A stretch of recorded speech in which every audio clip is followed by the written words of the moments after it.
কুল্লু নাফসিন যায়িকাতুল মউত, এটা এমন ছিল বাস্তব। চোখের সামনে থেকে সন্তানকে আজরাইল যখন নিয়ে যায়, মালাকুল মউত যখন নিয়ে যায়, কারো ধরে রাখার ক্ষমতা থাকে না। আল্লাহ গো, আমার মা এতদিন আমার কাছে ছিল, দূরে থাকলো মাটা বাবাটা আমার কাছে ছিল, সন্তানটা আমার কাছে ছিল, আজকে তো ইন্না লিল্লাহি ওয়া ইন্না ইলাইহি রাজিউন। মওলা তোমার দিকে চলে গিয়েছে, তোমার দিকে চলে গেল। আল্লাহ, আমার মার জন্য আমি কিচ্ছু করতে পারি নাই, বাবার জন্য কোনো অবদান রাখতে পারি নাই, সন্তানের কোনো সেবা করতে পারি নাই। আল্লাহ, আমি দোয়া করছি সন্তান হয়ে, আল্লাহ আমার মা আমার বাবাকে তুমি ভালো রাখিও, শান্তিতে রাখিও, দয়া করিও সেরকম যেভাবে আমার উপর দয়া করেছিল, মায়া করেছিল। কথায় কষ্ট নিয়েন না, বাস্তবতা একদিন সম্মুখীন হতেই হবে। করোনার কঠিন বাস্তবতা প্রথমে কেউ মানতে চায়নি, কিন্তু যখন প্রভাবটা বাড়া শুরু হয়েছে তখন এটা সবাইকে মানতে হয়েছে, মানতে না চাইলেও মানতে হয়েছে। এই করোনার চাইতে বড় ভয়ানক হচ্ছে মৃত্যুর যন্ত্রণা, কঠিন যন্ত্রণা। আমি অনুরোধ করব আপনার ছেলে মেয়েকে, আপনি যা বানানোর বানান, যা শিখানোর শিখান, আল্লাহ আপনার স্বপ্ন পূরণ করুক, আমরাও দোয়া করি। তবে একটা কাজ সাথে রাখবেন, সন্তানের অন্তরে আপনার নবীর প্রতি আদব এবং মহাব্বত প্রবেশ করাই দিন, আপনার রবের প্রতি ভয় প্রবেশ করাই দিন। সে সন্তানকে কিছু কোরআনের আয়াত সূরা শিখাই দিবেন, দোয়া শিখাই দিবেন, যেন আপনার সন্তান আপনার কবরের পাশে দাঁড়াতে না পারলেও দূর পথ থেকেও যেন রবের দরবারে দুইটা ভিক্ষার হাত তুলে এতটুক বলে, রব্বির হামহুমা কামা রব্বায়ানিস সাগীরা, রব্বির হামহুমা কামা রব্বায়ানিস সাগীরা। মওলা গো, আমার মা অনেক কষ্ট করে আমাকে পেটে ধারণ করেছিল, আমি যখন পেটে ছিলাম আমার মা ঘুমাতে পারেনি, বমির জ্বালায় খেতে পারেনি, গন্ধ খাবারের, ভালো খাবারের গন্ধ পর্যন্ত সইতে পারেনি আমার মা। আমাকে দুনিয়াতে আলো দেখাতে গিয়ে ভালো করে হাঁটতে বসতে আমার মা পারেনি, রাতের ঘুমকে আমি নষ্ট করে দিয়েছি। আমার মা যখন সারাদিন কাজ করে ক্লান্ত শরীর নিয়ে রাত্রে একটু ঘুমাতে যেত, আমি সন্তান মায়ের পেটে থেকে কিছুক্ষণ ডানে লাথি মেরেছি, কিছুক্ষণ বামে লাথি মেরেছি।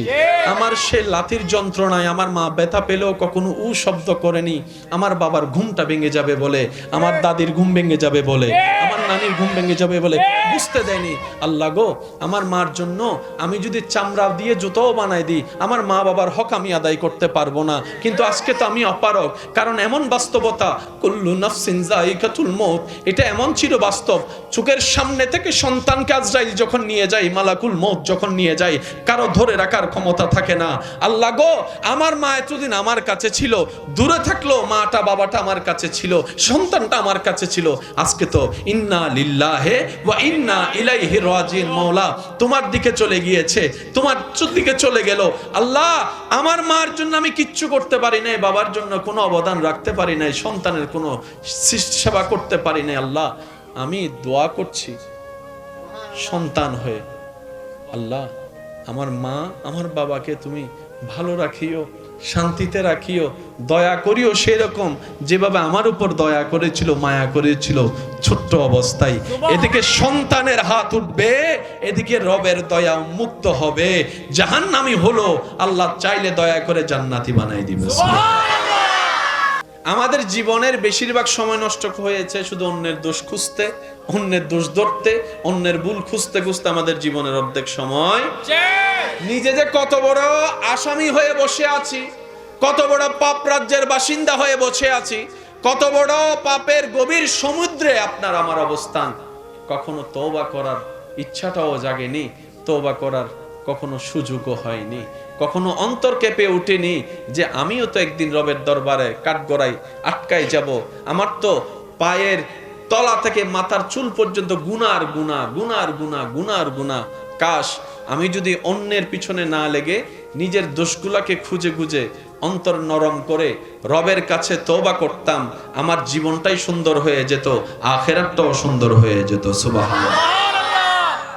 আমরা অনেক সময় বলি আল্লাহর কাছে এত দোয়া করি, আল্লাহ আমার দোয়া কবুল করে না, আল্লাহর কাছে চাই আল্লাহ দেয় না। মনে রাখবেন, মুসলমানের দোয়া কখনো বিফলে যায় না। সুবহানাল্লাহ বলি। সুবহানাল্লাহ। মুসলমানদের দোয়া কখনো বিফলে যায় না।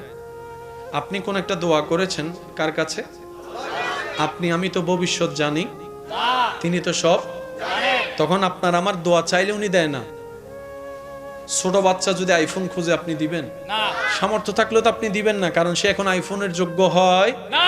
বাচ্চার যদি খুব ঠান্ডা লাগে, আপনার সন্তান আপনার কলিজার টুকরা যদি আপনাকে কান্না করে করে যদি পা ধরেও বলে বাবা আমাকে একটা আইসক্রিম খাওয়াও, আইসক্রিম দাও, আপনার পকেটে সামর্থ্য থাকার পরও আপনি কি বাবা হিসেবে, মা হিসেবে, অভিভাবক হিসেবে আপনি কি আইসক্রিম দিবেন? তো অনেক সময় না দেওয়াটা কল্যাণের হয়।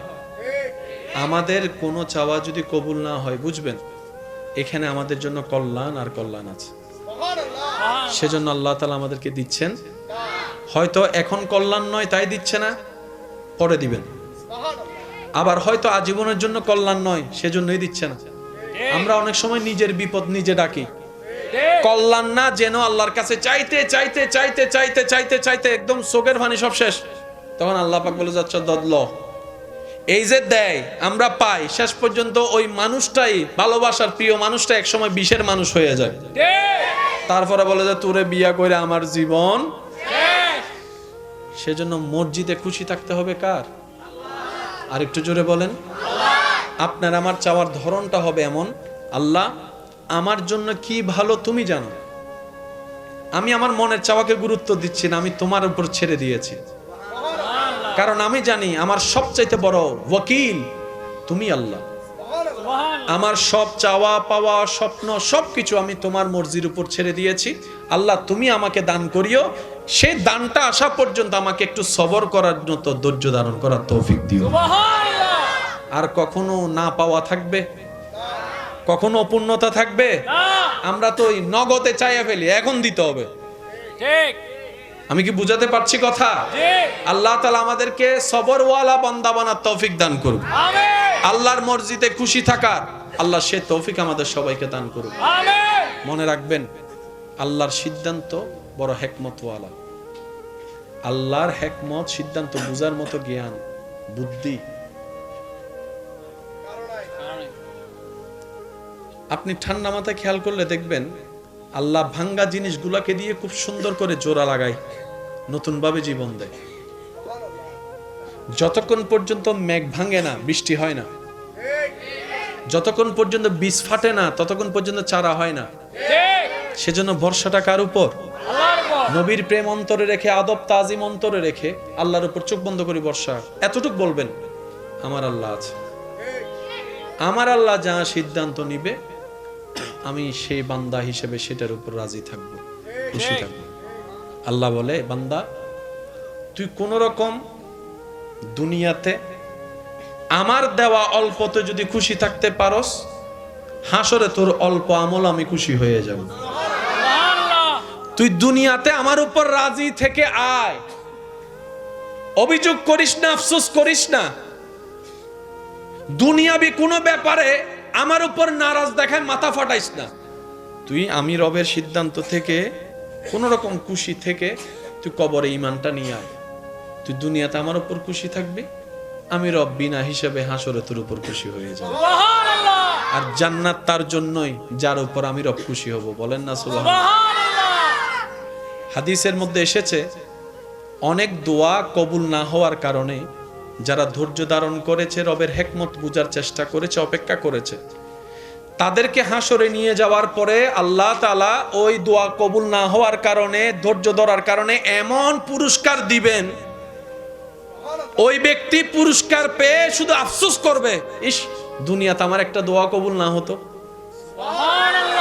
দুনিয়াতে যদি আমার একটা দোয়া কবুল না হতো, আজকে তো আমার নিয়ামত আরো বেশি হতো। সেজন্য মুমিন বান্দা কখনো লসে থাকে না, মুমিন বান্দা কখনো লসে থাকে না। মুমিন বান্দা এমন লাভবান, হাঁটলেও সওয়াব, বসলেও সওয়াব, ব্যবসা করলেও সওয়াব, কাজ করলেও সওয়াব, এমনকি অজু করে ঘুমাইলেও সওয়াব। সুবহানাল্লাহ। লস বলতে কোনো শব্দ নাই। বলে না, লস বলতে কোনো শব্দ নাই। রাস্তায় যাওয়ার পথে কারোর সাথে দেখা হলো, শুধু আপনি এতটুকু করলেন, হাসিটা মুখে রাখলেন, একটা সালাম দিলেন, আসসালামু আলাইকুম, উনি হাসি দিয়ে উত্তর দিলেন ওয়া আলাইকুম আসসালাম, জাস্ট আপনারা একটু স্বাভাবিক সাক্ষাৎ করেছেন, এদিকে গুনাহ মাফ হয়ে গেছে। সুবহানাল্লাহ। এবার মুসাফাটা করলেন মুসাফার নিয়মে, দুইজনের হাত ছোটার আগে গুনাহ মাফ। সুবহানাল্লাহ। এত সুযোগ আল্লাহর কাউকে দেয় নাই, শুধু একমাত্র নবী রাহমাতুল লিল আলামিনের উম্মত হওয়ার তরে কুনতুম খায়রা উম্মত, আল্লাহ তাআলা আমাদেরকে সে শান, মান, ইজ্জত, মর্যাদা দান করেছেন। এবার আমাদের পালা সে ইজ্জত, সম্মান, মান, মর্যাদা ধরে রেখে দুনিয়াতে এবং আখেরাতে ইজ্জত অর্জন করা। বুঝলে অনেক কিছুই সহজ হয়ে যায়, না বুঝে তর্ক করলে সময় নষ্ট ছাড়া কিছুই হয় না। আমাদের হায়াত কি 1000-1500 বছরের কোনো সুযোগ আছে? আমাদের হায়াত একদম সংক্ষিপ্ত। একটু চোখ বন্ধ করে খেয়াল করলেই আপনার চোখে ভেসে উঠবে সেই স্কুল জীবনের কথা। ক্লাস 5, 6, 7, 8 ক্লাস করার কথা আপনার চোখে ভাসবে। যখন চোখ খুলে আয়নাতে নিজেকে দেখবেন আপনার দাড়ি উঠে গেছে, বয়স হয়ে গেছে, আপনি এখন কলেজ ভার্সিটিতে বসে আছেন, কিংবা বাচ্চার বাপ হয়ে গেছেন, মা হয়ে গেছেন। সময় যে এত দ্রুত বিদায় নিচ্ছে, সপ্তাহের শুক্রবার খেয়াল করলে ভালো করে বোঝা যায়। এই কিছুদিন আগে শুক্রবারে জুমার নামাজ পড়েছি, আবার কালকে আবার শুক্রবার। প্রত্যেক সপ্তাহ শুক্রবার কত দ্রুত গতিতে আসতেছে আমাদের কাছে। তার মানে হায়াত দ্রুত গতিতে, আমাদের হায়াত কি হয়ে যাচ্ছে? শেষ হয়ে যাচ্ছে। তো যার কারণে পথ যদি অনেক দূরের হয়, সময় যদি কম থাকে, আমরা জানি পরিশ্রম বাড়াই দিতে হয়। পাটিগণিতের অঙ্কে সেই শিক্ষাটাই আমাদেরকে দিয়েছে। জায়গা যদি হয় বিশাল, মানুষ যদি থাকে কম, তাহলে পরিশ্রম কি করতে হবে? বাড়াই দিতে হবে। বলেন, পরিশ্রম কি করতে হবে? আর যদি সময় কম থাকে, মানুষও কম থাকে, আপনাকে পরিশ্রম আরো ডবল করে দিতে হবে, না হলে অল্প সময়ে সেটা কভার দেওয়া সম্ভব। আল্লাহ তাআলা আমাদের সবাইকে দুনিয়াতে পাঠিয়েছেন শুধুমাত্র আখিরাতে ভালো থাকার বাজার করার জন্য। আমরা দুনিয়াতে আসছি বাজার করার জন্য। আখিরাতে দাড়ি পাল্লাই নেকির পাল্লাটা যেন ভারী করতে পারি, তাজরি মিন তাহতিহাল আনহার ওয়ালা জান্নাত যেন আল্লাহ তাআলা আমাদেরকে দেন, ওই ঘরে যেন আমাদের বসবাস হয়। ওই জান্নাতের ঘরে চির সুখ শান্তিতে থাকার জন্য এই দুনিয়াতে আখিরাতের বাজার করার জন্য এই যে আমাদের আশা, এই আশার মধ্যে আছে জীবনের প্রতিটা ক্ষণে ক্ষণে ভিন্ন ভিন্ন রূপে কিছু কিছু পরীক্ষা, যন্ত্রণা আপনার আমার জন্য অপেক্ষা করছে। একটু জোরে বলি, এই পৃথিবীতে আমরা যারা আছি কেউ কষ্টের বাইরে নয়। আপন আপন জায়গায় সবাই কষ্টে আছে। এক একজনের কষ্টের ধরন এক এক রকম। কেউ হার্ট রোগে কষ্ট পাচ্ছে, কেউ ডায়াবেটিসের রোগে কষ্ট পাচ্ছে। কষ্টই হয়। কষ্টের ভিন্নতায় সবাই কষ্টের মধ্যে আছে। কারণ এই দুনিয়াটা জান্নাত নয়, এটা দুনিয়া। এখানে কষ্ট, মুসিবত, বিপদ আপদ লেগেই থাকবে। ওয়ালা নাবলুওয়ান্নাকুম বিশাইইন মিনাল খাউফি ওয়াল জুই ওয়া নাকসিন মিনাল আমওয়ালি ওয়াল আনফুসি ওয়াস সামারাত। এটাই রবের নির্দেশনা। যতদিন এই পৃথিবীতে আপনার আমার নিঃশ্বাস নেওয়া হবে, বিপদ আপদ, মুসিবত, কষ্ট, দুঃখ এর মধ্য দিয়ে আপনাকে আমাকে যেতে হবে। কিন্তু সৌভাগ্যবান তারা, জয়ী তারা, বিজয়ী তারা যারা সবরের সাথে নিজের সাথে বন্ধুত্ব রাখে। বলেন সুবহানাল্লাহ। সুবহানাল্লাহ। আর একটু জোরে বলি সুবহানাল্লাহ। যে ইসলাম আমরা ধারণ করি, লালন করি, যে ইসলামকে আমরা পছন্দ করি, এই ইসলামের শত্রু আগেও ছিল, এখনো আছে, ভবিষ্যতেও। বলেন না, ভবিষ্যতেও। নিজের ভালো পাগলও বুঝে, নিজের ভালো পাগলও বুঝে। আমাকে আমার লাভ চিন্তা করতে হবে, আপনাকে আপনার ভালো লাভ চিন্তা করতে হবে। কু আনফুসাকুম। তো সেজন্য রহমত করার জন্য রহমান আছে, কিন্তু তিনিও চান বান্দা কিছু নিজে থেকে করুক, চেষ্টা করুক, পরিশ্রম করুক। উনি করছেন, উনি করেছেন, উনি করবেন। ওনার দায়িত্ব উনি কখনো অবহেলা করে নাই, কখনো করে নাই। জঙ্গলের মধ্যেও যদি এখনো কোনো মানুষ একা আটকিয়ে থাকে, ওই জঙ্গলের গহীনের ভিতরও রহমানের নজর আছে। আছে না নাই? বিশাল বিশাল দানবাকৃতির জাহাজ, লোহার ভর, জিনিসের ভর, মানুষের ভর, হাজার কিছুর টনের ভর নিয়ে পানির উপর ভেসে থাকা সম্ভবপর নয়। যতই আপনি বৈজ্ঞানিক খাটান না কেন, আপনাকে মানতে হবে ওই পানির উপরে জাহাজ ভেসে থাকা, ওই হাজার যাত্রী নিয়ে, শত যাত্রী নিয়ে টন টন এই বিমান ভেসে থাকা আকাশের মধ্যে এটাও রবের রহমতের নজর। রবের রহমতের নজর ছাড়া এক সেকেন্ডও কল্পনা করা সম্ভব। সে রব চায় বান্দা নিজে থেকে কিছু করুক। এই জিনিসটা কি? এটা পুকুর, পুকুরের পাশে এই মসজিদের কত বয়স, কতদিন হয়েছে আমার ঠিক জানা নাই, কিন্তু স্ট্রাকচারে বোঝা যাচ্ছে মোটামুটি অনেক বয়স হয়েছে। মোটামুটি যারা পুরাতন এলাকার মানুষ আছে তারা ভালো জানবে। পৃথিবীর সর্বপ্রথম মসজিদ মক্কাতুল মুকাররমা, প্রথম ঘর কাবা। সুবহানাল্লাহ, একটু বুঝে বুঝে বলি সুবহানাল্লাহ। সুবহানাল্লাহ। আল্লাহ তাআলা নবী হযরত ইব্রাহিম আলাইহিস সালামকে আল্লাহর ঘর পুনর্নির্মাণের জন্য দায়িত্ব দিলেন। আমার যুবক ভাইদেরকে অনুরোধ করে একটা কথা বলি, আজীবন মাথায় রাখবেন, ইসলাম জানার চাইতে বেশি দরকার ইসলাম বুঝা। ইসলামকে বুঝতে হবে জিনিসটা কি। আপনাকে যদি বিজ্ঞান বুঝে পড়তে হয়, গণিত যদি বুঝে করতে হয়, কাকে কি ওষুধ দিবেন সেটা যদি বুঝে দিতে হয়, ইবাদতটা কিভাবে করবো সেটা একটু বুঝে করতে হবে না? আল্লাহকে এমনি হঠাৎ করে দিয়ে দিলেন, বিষয়টা তো তেমন না। আল্লাহ তো সবকিছু সাজিয়ে দিয়েছেন পারফেক্টলি ভাবে। ইন্নাদ দীনা ইনদাল্লাহিল ইসলাম। জেনে রাখবেন, মনে রাখবেন, ইসলামের শুরু থেকে শেষ, ডানে থেকে বামে টোটাল সেক্টরটা স্বয়ং আল্লাহ নিজেই সাজিয়ে দিয়েছেন। সুবহানাল্লাহ। উনি বুঝে শুনে জেনে সাজিয়ে দিয়েছেন যাতে কিয়ামত পর্যন্ত সেটা সসম্মানে টিকে থাকে। ব্যর্থতা আমাদের, কমতি আমাদের, দোষ আমাদের।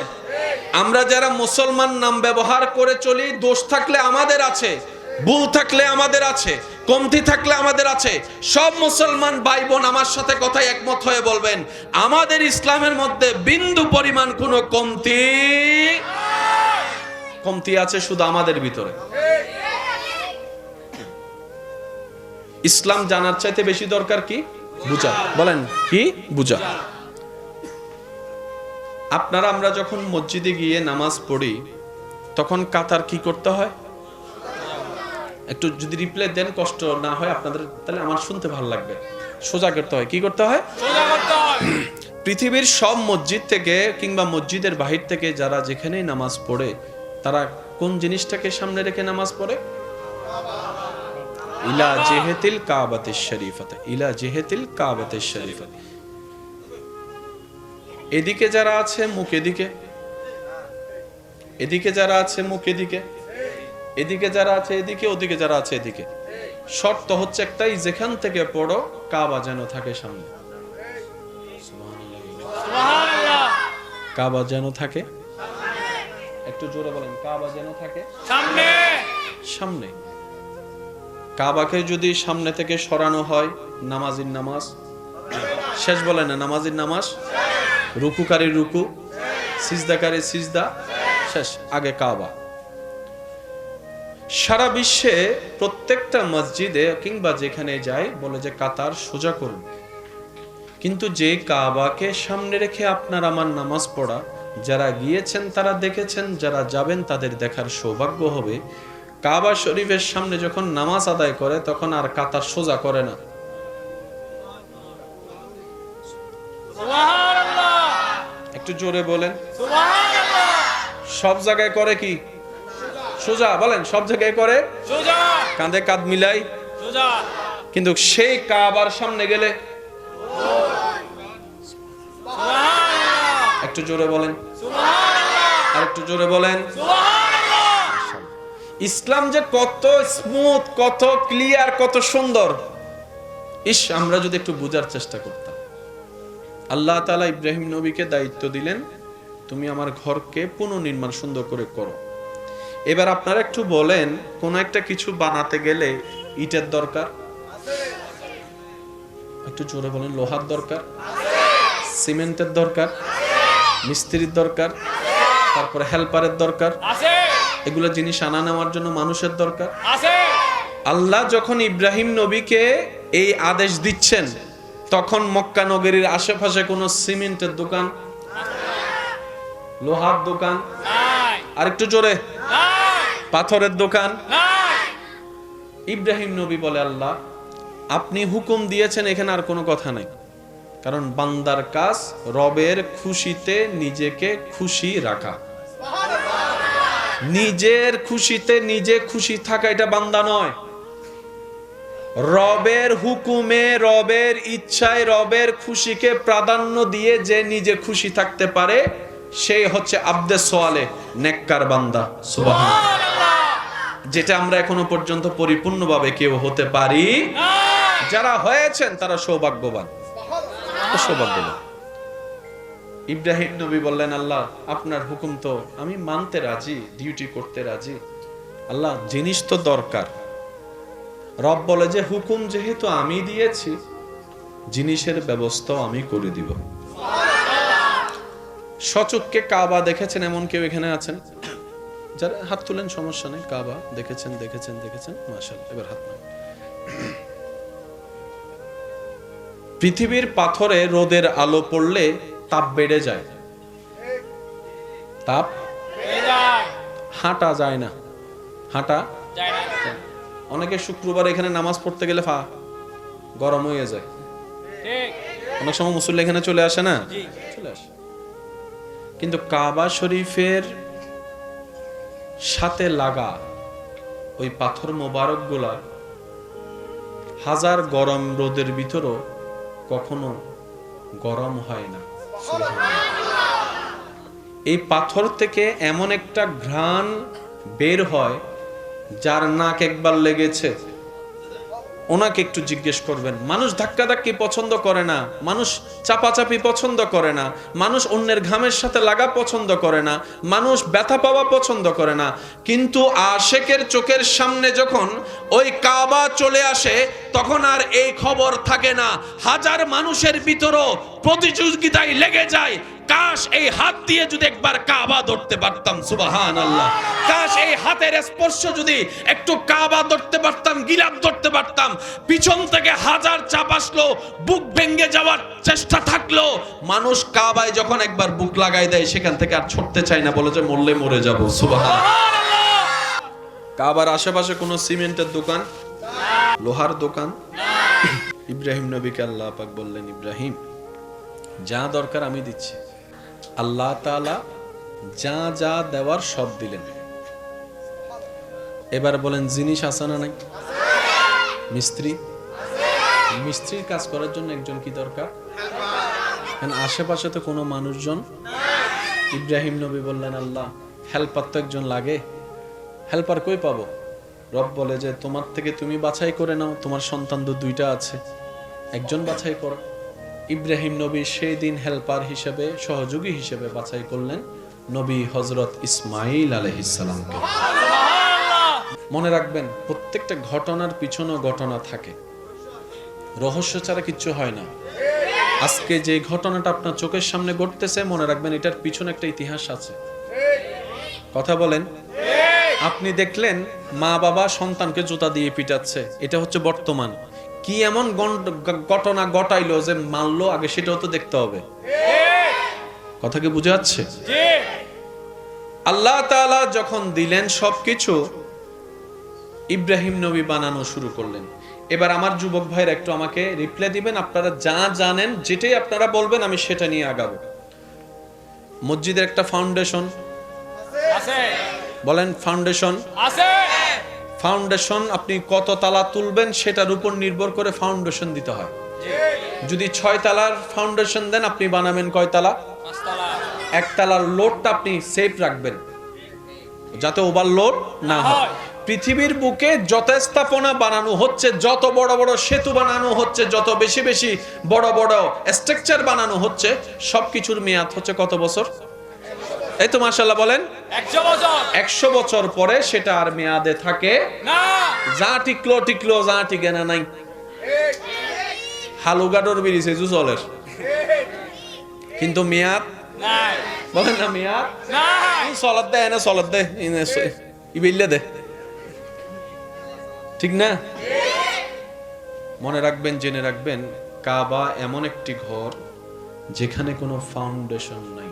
পৃথিবীর একটা নিয়ম হচ্ছে নিচে যত বেস শক্ত উপরের জিনিস তত মজবুত থাকে, টিকে থাকে। দেওয়ালের ইট নম্বর আলাদা, সীমানার ইট নম্বর আলাদা।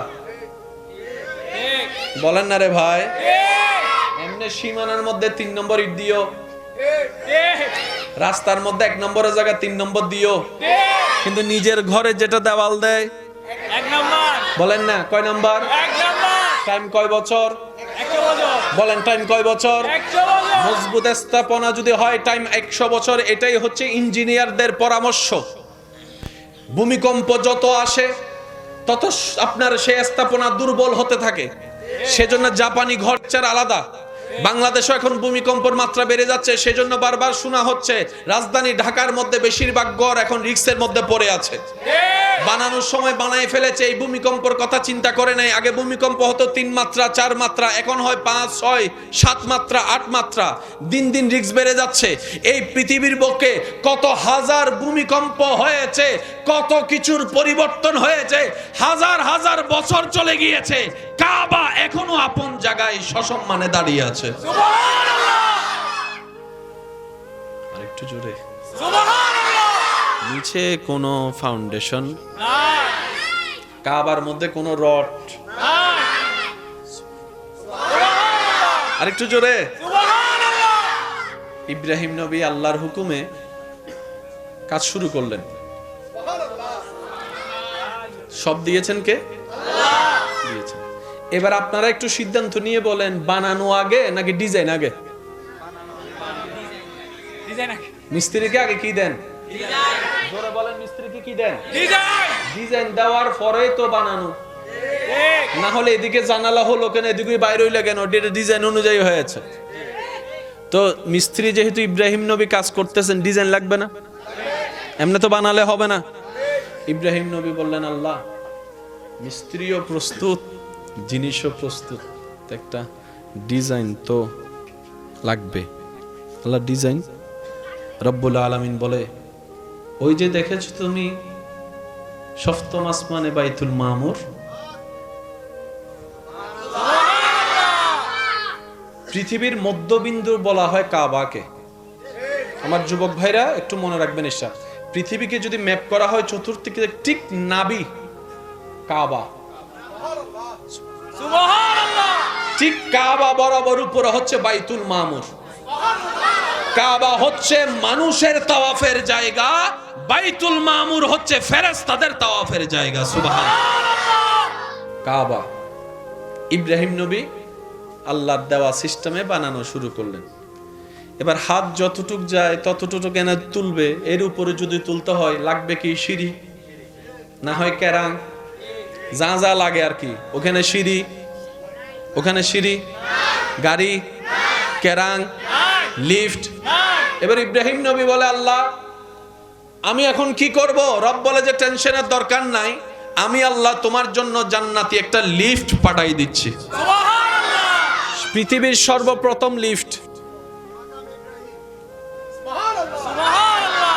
পৃথিবীর সর্বপ্রথম লিফট আল্লাহ তাআলা বললেন, পাঠাই দিলাম তোমার জন্য এমন একটা লিফট, শুধু সেখানে দাঁড়িয়ে মুখে আওয়াজ করার দরকার নাই, মনে মনে নিয়ত করবা, ডানে যাবা না, বামে যাবা না, উপরে যাবা না, নিচে যাবা, তুমি শুধু নিয়ত করবা, বাকি কাজ সে করে ফেলবে। সুবহানাল্লাহ। আল্লাহু আকবার। বানানো শেষ। খাবানে ওয়ালাকে, আল্লাহ। দেনে ওয়ালাকে, আল্লাহ। দিয়েছেন কে? আল্লাহ। দিচ্ছেন কে? আল্লাহ। দিবেন কে? আল্লাহ। পানির ভিতর থেকেও রিজিক দেন কে? আল্লাহ। আকাশ থেকে রিজিক ফেলেন কে? আল্লাহ। জমিন থেকে রিজিক তুলেন কে? আল্লাহ। মার পেটে খাওয়াইছেন কে? আল্লাহ। দাঁত ছাড়া বুড়া মানুষরে খাওয়ায় কে? আল্লাহ। ওই আল্লাহ আছে না নাই? আছে। দেখে কি দেখে না? দিতে পারে কি পারে না? সেই ঈমান বিশ্বাস আছে না নাই? আছে। যে বান্দার অন্তরে ওই রবের প্রতি ঈমান আকীদা বিশ্বাস থাকবে, তার 2 নম্বরই করে বাঁচতে হবে না, সে সততায় থাকবে, গায়েব থেকে রিজিক আল্লাহই ব্যবস্থা করে দিবেন। সুবহানাল্লাহ।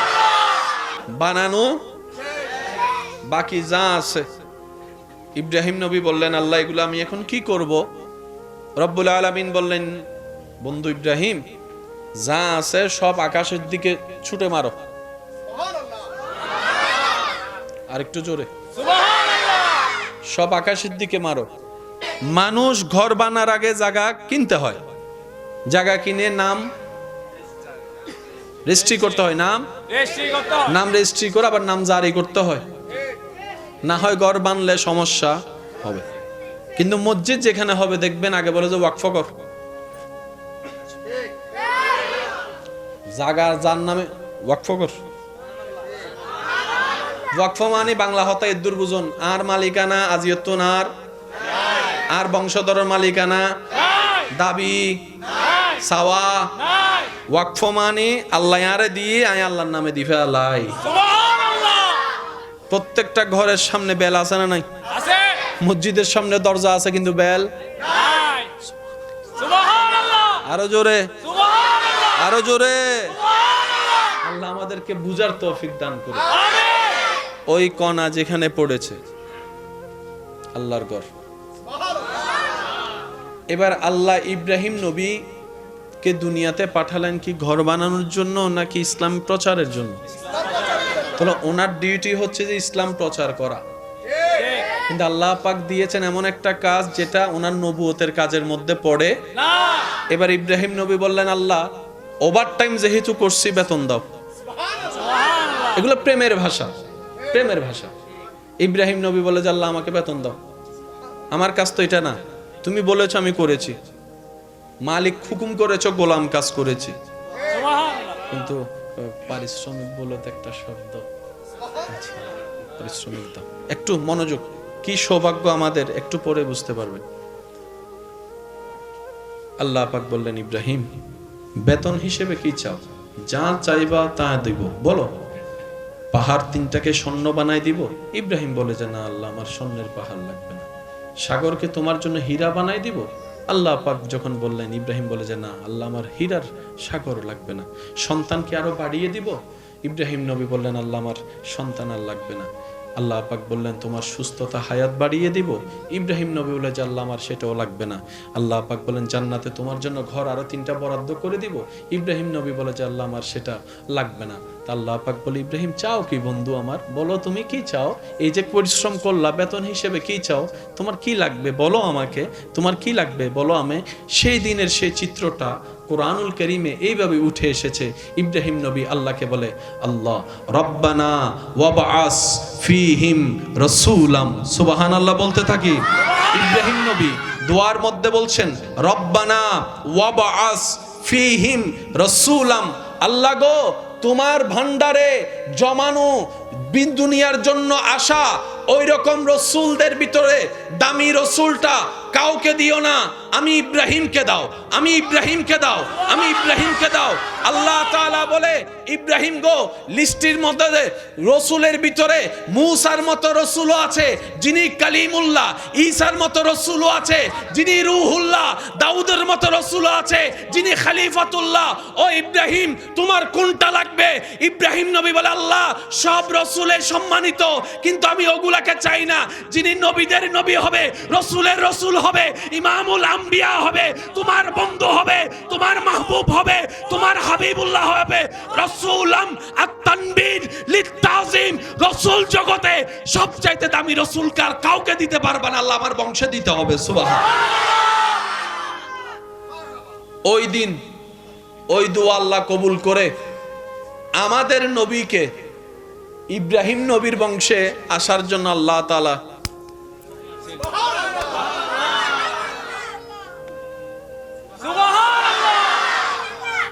এবার ইব্রাহিম নবীর সন্তান কয়জন?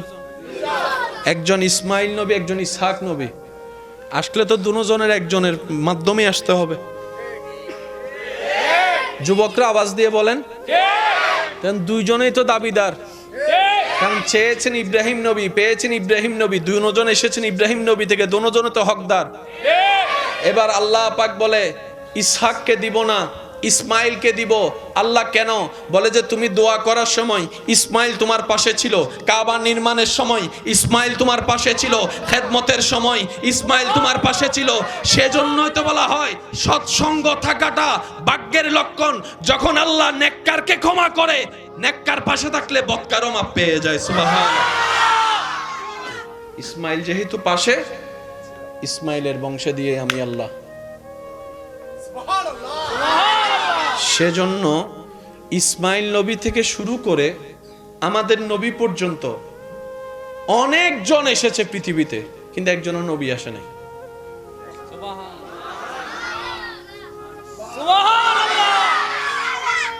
অঙ্ক একখানা জটিল লাগে, কিন্তু একখানা বুঝিলে সহজ।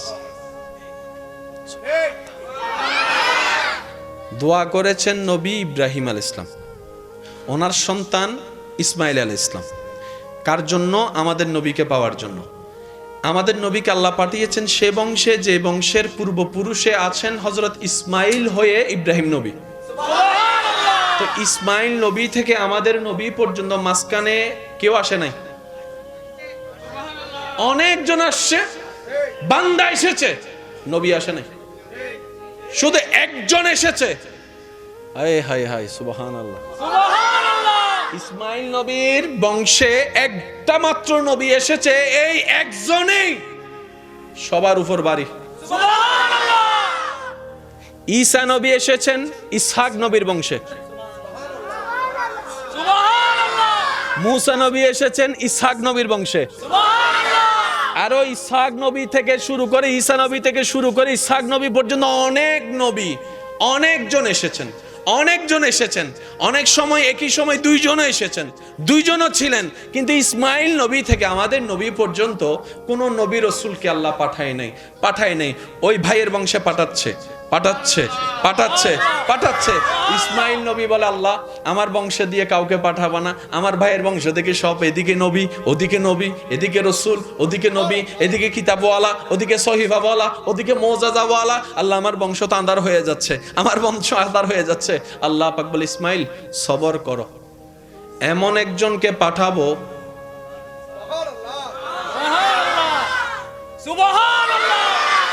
তোমার বংশে এমন একজনকে পাঠাবো, যে একজনকে ওয়াইজ আখাযাল্লাহু মিসাকান নবিয়্যিন, ওই ঈসা থেকে শুরু করে আদম পর্যন্ত সমস্ত নবী রাসূলগণ যেই নবীকে ইমাম মানে, যেই নবীকে অনুসরণ করে ইমাম মানে, নবী মানে, ওনাকে পাঠাবো।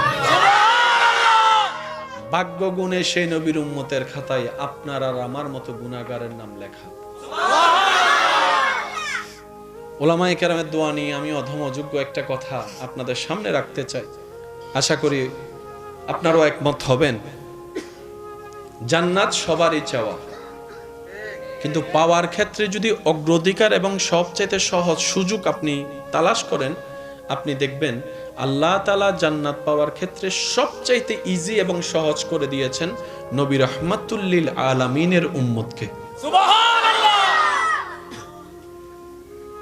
আপনার আমার জন্য জান্নাত পাওয়া সবচেয়ে ইজি করে দিয়েছেন আল্লাহ দয়া করে। কিন্তু আমরা বোকা, আমরা এমন অবহেলা করি যে ওই ফ্রি জিনিসের আসলে দাম থাকে না। এরা সিডেঙ্গে কা হতা আছে, হতে যাচ্ছে গেলা মিরে নাই। আমরা মুসলমান, আমাদের হাঁটার একটা ইজ্জত আছে, আমাদের বসার একটা ইজ্জত আছে, আমাদের যাওয়ার একটা ইজ্জত আছে। মুসলমান হচ্ছে সত্যিকার মুসলমান, আমাদের মতো মুসলমানের কথা বলছি না, সত্যিকার আল্লাহ এবং রসুলের প্রিয় মুসলমান হচ্ছে পৃথিবীর সবচাইতে স্ট্যান্ডার্ড। সুবহানাল্লাহ। ওনাদের স্ট্যান্ডার্ড লেভেল ভিআইপি কেও হার মানায়। হযরত নিজামউদ্দিন মেহবুব ইলাহির ডাকা পাঠালো তৎকালীন বাদশা নিজামউদ্দিন, আল্লাহর ওলি, উত্তর দিচ্ছেন, দুনিয়ার মানুষ তো রাজা বাদশার সাথে, প্রধানমন্ত্রীর সাথে, রাষ্ট্রপ্রধানের সাথে একটু দেখা করার জন্য, একটু সেলফির জন্য পাগল হয়ে যায়, কিন্তু যারা আল্লাহর প্রিয় বান্দা, সুবহানাল্লাহ, ওনাদের সাথে দেখা করতে চাচ্ছে দুনিয়ার রাজা। উনি উত্তর দিলেন, হায় হায় হায়, আমার কোনো প্রয়োজন নাই, আমি যাব কেন? প্রয়োজন যার সে আসবে। আমি গরিব হতে পারি, আমি দুনিয়ার চোখে অর্থের ভিখারি হতে পারি, আমার কাছে সসম্পদ হয়তো রাজার মতো নাই, কিন্তু আমার সেই লেনদেন তো রাজা বাদশার সাথে নয়, আমার মওলার সাথে, আমার মালিকের সাথে, আমার রবের সাথে। আমার যা দরকার রবের কাছে চাই, আমাকে যা দেয় আমার রবে দেয়। দুনিয়াওয়ালার সাথে আমার লেনদেনের কোনো দরকার। মনে রাখবেন, যার ইয়াকিন, যার তাওয়াক্কুল যেমন, তার উপহার পুরস্কারও তেমন। আমরা পাই না কেন? আমাদের রবের তো সব আছে, দোষটা হচ্ছে নিজের আমাদের। সেটা কি? আমাদের ইয়াকিনে দুর্বলতা আছে, আমাদের বর্ষার উপর দুর্বলতা আছে, আমাদের ধৈর্যের মধ্যে দুর্বলতা আছে, আমাদের সহ্য করার মধ্যে দুর্বলতা আছে। আমরা অপেক্ষা করতে রাজি না, আমরা অপেক্ষা করতে রাজি না, আমরা অস্থির হতে রাজি, আমরা গালাগালি করতে রাজি, বকা করতে রাজি, ঝগড়া করতে রাজি, মারামারি করতে রাজি, আমরা শান্তি প্রতিষ্ঠাতে কেউ রাজি নাই। কথা বলেন ঠিক কিনা? আওয়াজ দিয়ে বলেন দোষ কাদের? আর একটু জোরে বলেন দোষ কাদের? আমাদের। সামান্য একটা কথাই বলে যে আঞ্চলিক ভাষায় পান থেকে চুন খসলেই মুখে কি হতা আত্মাইতে ল পিছনে আরেকজন আইয়ারে তোলা মারে আন্দা শোনা। আজীব ব্যাপার, আজীব ব্যাপার। আল্লাহ পাক আমাদেরকে একটু মানুষ বানার তৌফিক দান করুন। ইন্নাল্লাহা ইউহিব্বুল মুহসিনিন। সবাই রবকে ভালোবাসতে চায়। সে রব বলছেন, আমি ভালোবাসি তাদেরকে যারা মুহসিন বান্দা, সুবহানাল্লাহ। যারা সততার সাথে থাকার চেষ্টা করে, যারা নরম ভদ্র নম্রতাকে পছন্দ করে, যাদের জবানকে অন্যায় কাজে অশ্লীলতায় ব্যবহার করে না, যাদের চোখ হেফাজতে রাখার চেষ্টা করে, হাতকে হেফাজতে রাখার চেষ্টা করে, মান সালিমাল মুসলিমুনা মিন লিসানিহি ওয়া ইয়াদিহি, আমল করার চেষ্টা করে, যাদের অন্তরের বিশালতা সাগরের বিশালতাকে হার মানায়। সুবহানাল্লাহ। আরেকটু জোরে বলেন সুবহানাল্লাহ। যাদের মনের বিশালতা সাগরের বিশালতাকে এমন ভাবে হার মানায়, সাগর যেরকম পৃথিবীর সমস্ত ময়লা আবর্জনাকে নিজের কাছে নিয়ে পৃথিবীকে পরিষ্কার রাখে, আমার সেই মুহসিন বান্দারা সবার কষ্ট নিজের ভিতরে লালন করে হলেও মানুষের মুখে হাসি ফুটানোর চেষ্টা করে। সুবহানাল্লাহ। তাদের অন্তর, তাদের চিন্তা আকাশের বিশালতাকে হার মানায়। কি রকম? এই আকাশ যেরকম সারা পৃথিবীকে একটা ছায়া ধরে ছাদের মতো হয়ে আছে, আমার সেই বান্দারা মানুষের বিপদে আপদে কষ্টে সেভাবে পাশে থাকার চেষ্টা করে তার সামর্থ্য অনুযায়ী, তার তৌফিক অনুযায়ী। মুহসিন বান্দা তারা যারা মানুষের পথ চলার রাস্তা সহজ করে দেয়। মুহসিন বান্দা তারা অভাবের পাশে দাঁড়িয়ে অভাব দূর করার চেষ্টা করে। সুবহানাল্লাহ। আমার মুহসিন বান্দা তারা যারা প্রতিশোধ নেওয়ার ক্ষমতা থাকার পরেও আমি রবকে খুশি করার জন্য হাসি মুখে ক্ষমা করে দেয়, মাফ করে দেয়, কোনো দাবি রাখে না। মুহসিন বান্দা তারা যারা নিজের পাশে আত্মীয় স্বজনের খবর রাখে। মুহসিন বান্দা তারা যারা আমি রবের খুশিতে সর্বদা নিজেকে খুশি রাখে। সুবহানাল্লাহ। আমি আল্লাহ সেই ধৈর্যশীল সহনশীল মুহসিন বান্দাদেরকে আমি আল্লাহ নিজে ভালোবাসি। এবার কেউ যদি আপনাকে প্রশ্ন করে, মার তো দুইটা দেওয়ার ক্ষমতা তোর আছে, ছেড়ে দিলি কেন? আপনি উত্তর দিবেন, আমার রবকে খুশি করার জন্য, রবের ভালোবাসার পাত্র হওয়ার জন্য আমি ক্ষমা করে দিয়েছি। সুবহানাল্লাহ। আর একটু জোরে বলেন সুবহানাল্লাহ। ক্ষমা করলে কি ইজ্জত কমে না বাড়ে? বলেন বলেন, ক্ষমা করলে ইজ্জত কমে না বাড়ে? বাড়িয়ে দেন কে? বাড়িয়ে দেন কে? ওই দিন আমি একটা বিষয় পড়ে বড় অবাক হয়েছে। একটা সাইকোলজিক্যাল ডাক্তার ওনার গবেষণা করে উনি একটা স্টেটমেন্ট দিলেন, এই পৃথিবীতে তুলনামূলক সেই মানুষগুলো খুব ভালো থাকে যারা মানুষকে ক্ষমা করে। এটা ওনার গবেষণা। উনি বলছেন ওনার গবেষণায় যে সমস্ত মানুষ অন্যকে ক্ষমা করে, কারো প্রতি হিংসা রাখে না, কারো প্রতি রাগ রাখে না, অভিমান রাখে না, তুলনামূলকভাবে অন্য মানুষের তুলনায় তাদের শরীর, তাদের ব্রেন, তাদের মেন্টালিটি, তাদের শক্তি অনেকটাই ভালো থাকে।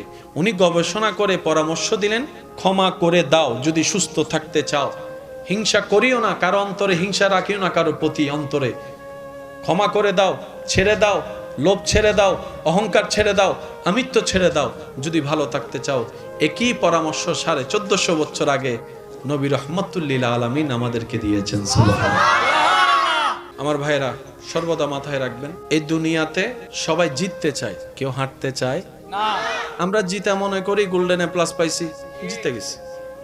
আচ্ছা, আপনি এসএসসি তে গোল্ডেন এ প্লাস পেলেন, ইন্টারে গিয়ে আপনি এমএনএস পাইলেন, এবার কি জিতা আছে নাকি হারা? আপনি সব সেক্টরে গোল্ডেন এ প্লাস পাইছেন, কিন্তু চাকরি হওয়ার আগের দিন আপনি পাগল হয়ে গেছেন। মাথায় রাখবেন, আমাদেরকে কেমন যেন একটা প্রতিযোগিতায় নেমে দেওয়া হয়েছে। ছোট্ট ছোট্ট বাচ্চারা নার্সারিতে যাওয়ার সময় দেখবেন ব্যাগের ভারে বইয়ের ওজনে হাঁটতেই পারে না, ওই ব্যাগটা মা বাবাকে অভিভাবককে নিতে হয়।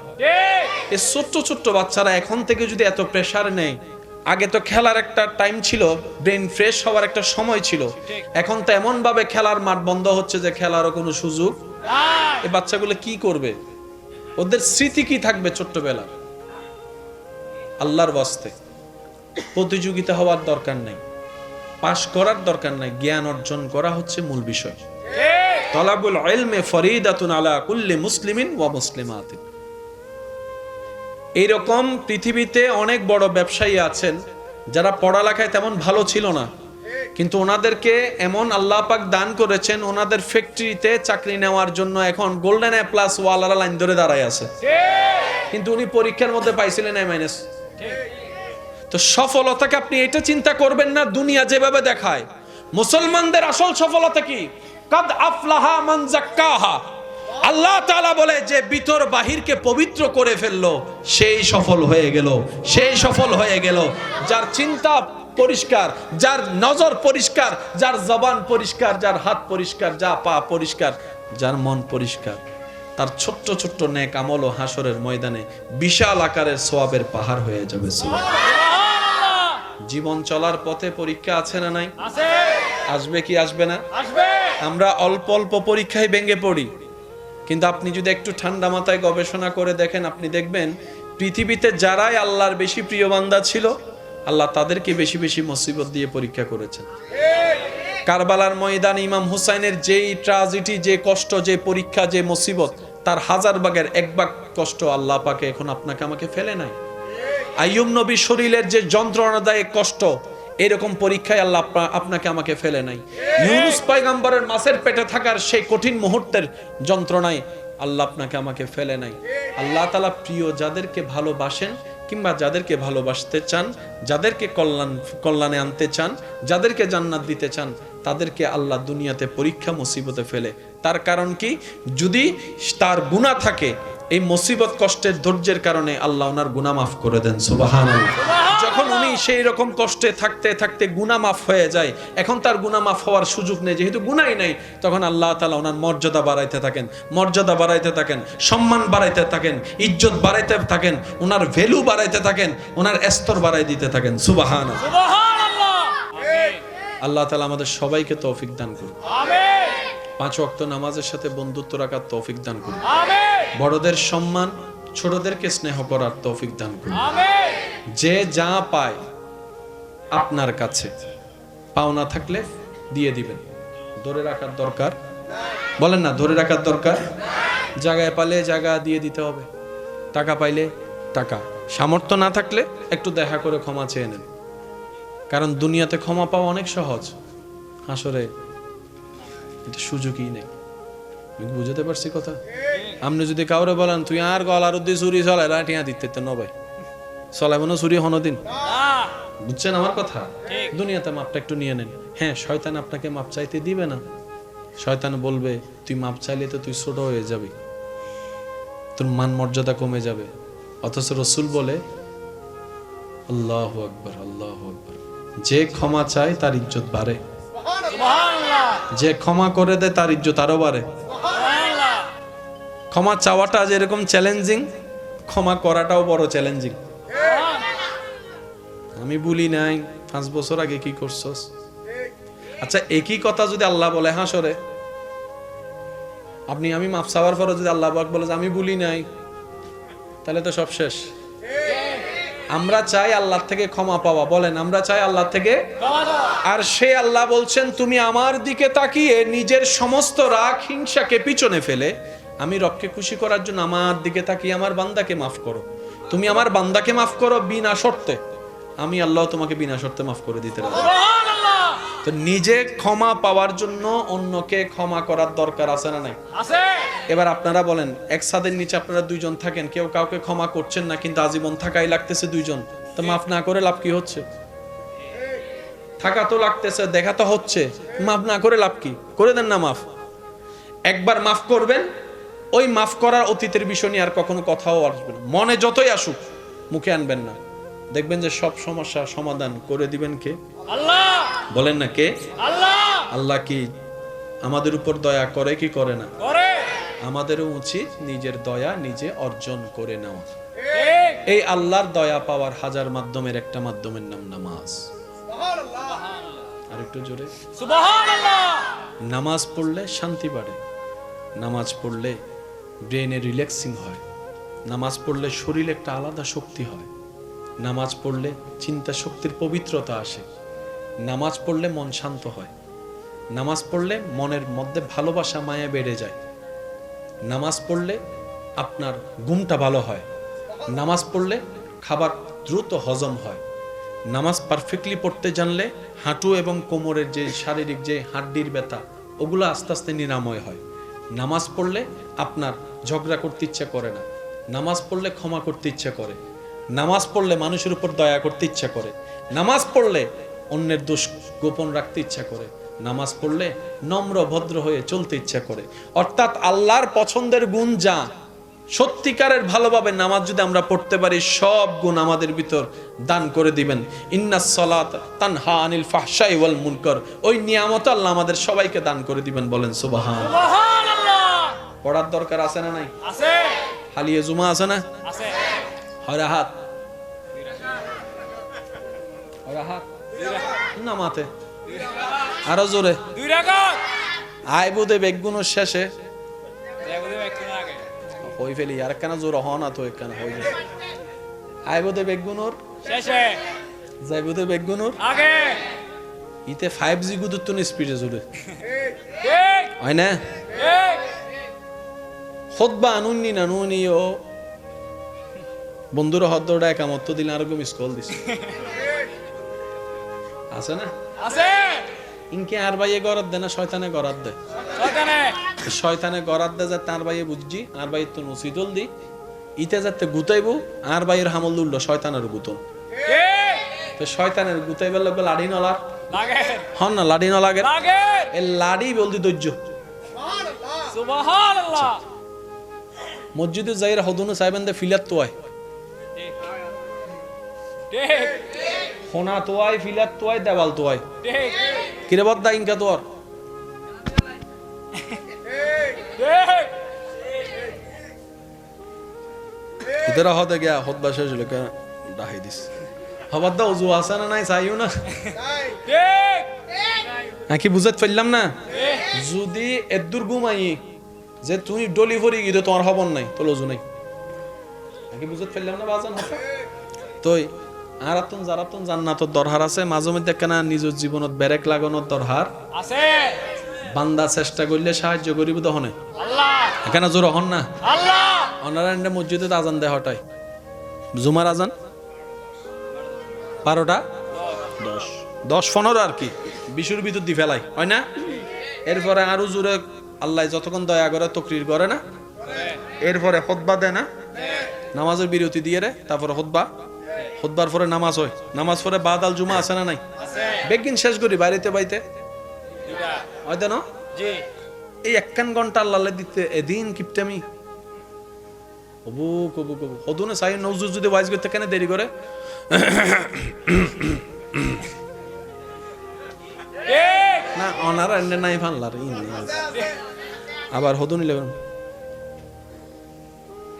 ঠিক আছে না? আছে সিজদাতুন দামি জিনিস আছে না ভাই?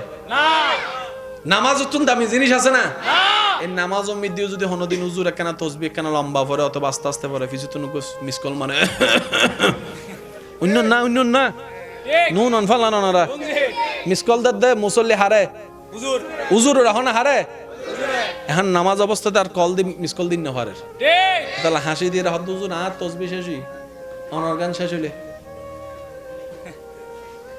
বুঝতে পারিম না ঠিক ইল্লে কিছু কিছু দোষ আরা ভিতরে আছে তা আছে বলে কি আজীবন ধরে এরকম না ভাই?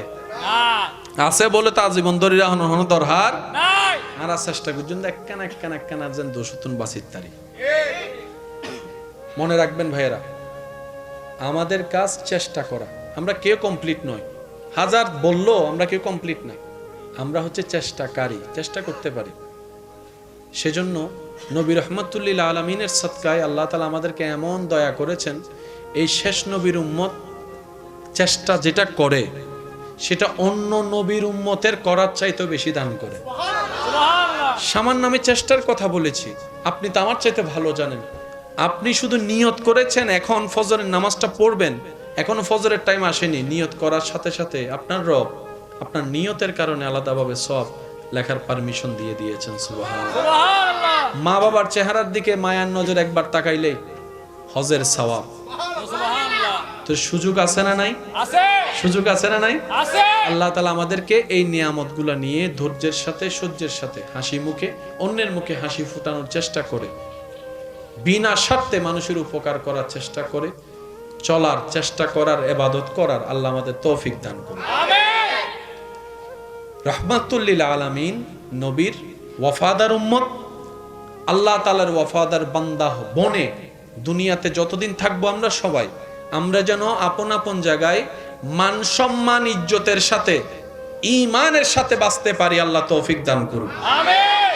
আমরা যেন ইজ্জতের সাথে ঈমানের সাথে শেষ মুহূর্তে হাসি মুখে কালিমা পড়ে ঈমানের সাথে দুনিয়া থেকে যেতে পারি, এরকম নসিব আল্লাহ আমাদেরকে সবাইকে দান করুন। আমিন। হাশরের ময়দানে আরশের নিচে ছায়া যেন আমাদের ভাগ্যে জুটে, নবী রাহমাতুল লিল আলামিনের সুপারিশ পাওয়ার যোগ্য যেন আমরা হয়ে যেতে পারি। আল্লাহ আমাদের সেই তৌফিক দান করুক। কুল্লু নাফসিন যায়িকাতুল মউত, এটা এমন চির বাস্তব, চোখের সামনে থেকে সন্তানকে আজরাইল যখন নিয়ে যায়, মালাকুল মউত যখন নিয়ে যায়, কারো ধরে রাখার ক্ষমতা থাকে না। আল্লাহ গো, আমার মা এতদিন আমার কাছে ছিল, দূরে থাকলো মাটা বাবাটা আমার কাছে ছিল, সন্তানটা আমার কাছে ছিল, আজকে তো ইন্না লিল্লাহি ওয়া ইন্না ইলাইহি রাজিউন, মওলা তোমার দিকে চলে গিয়েছে, তোমার দিকে চলে গেল।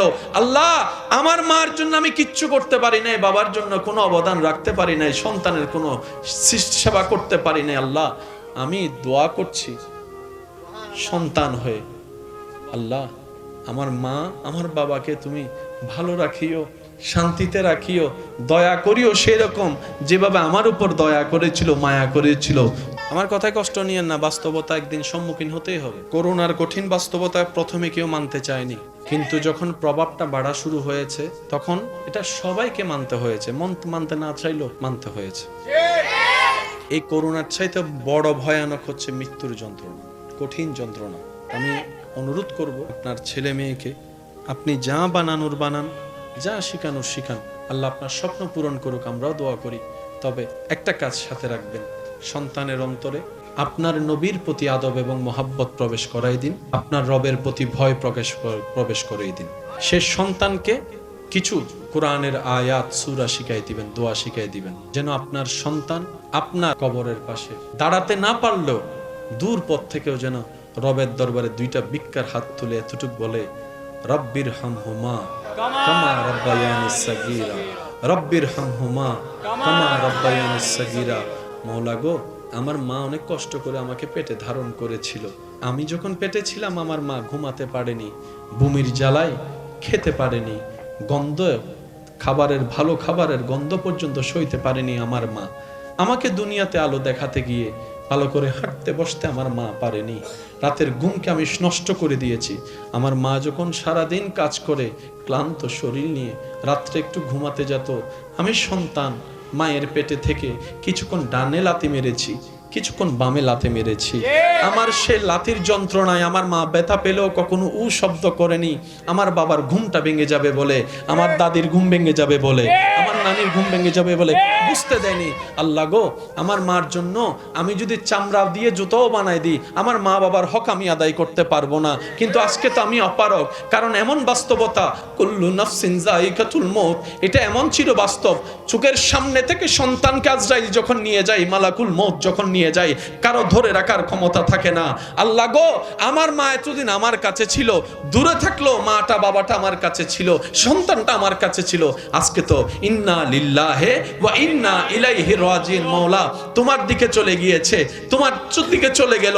আল্লাহ, আমার মার জন্য আমি কিচ্ছু করতে পারি নাই, বাবার জন্য কোনো অবদান রাখতে পারি নাই, সন্তানের কোনো সেবা করতে পারি নাই। আল্লাহ, আমি দোয়া করছি সন্তান হয়ে, আল্লাহ আমার মা আমার বাবাকে তুমি ভালো রাখিও, শান্তিতে রাখিও, দয়া করিও সেরকম যেভাবে আমার উপর দয়া করেছিল, মায়া করেছিল ছোট্ট অবস্থায়।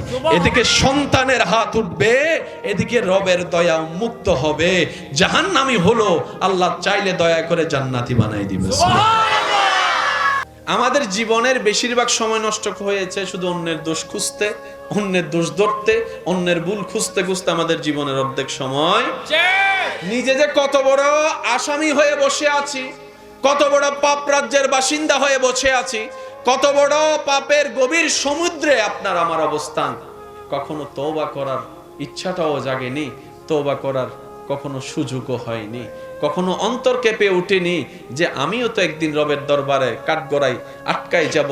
আমার তো পায়ের তলা থেকে মাথার চুল পর্যন্ত গুনার গুনাহ, গুনার গুনাহ, গুনার গুনাহ। কাশ আমি যদি অন্যের পিছনে না লেগে নিজের দোষগুলাকে খুঁজে খুঁজে অন্তর নরম করে রবের কাছে তওবা করতাম, আমার জীবনটাই সুন্দর হয়ে যেত, আখিরাতটাও সুন্দর হয়ে যেত। সুবহানাল্লাহ। আমরা অনেক সময় বলি আল্লাহর কাছে এত দোয়া করি, আল্লাহ আমার দোয়া কবুল করে না, আল্লাহর কাছে চাই আল্লাহ দেয় না। মনে রাখবেন মুসলমানের দোয়া কখনো বিফলে যায় না। সুবহানাল্লাহ বলি। সুবহানাল্লাহ। মুসলমানদের দোয়া কখনো বিফলে যায় না। আপনি কোন একটা দোয়া করেছেন কার কাছে?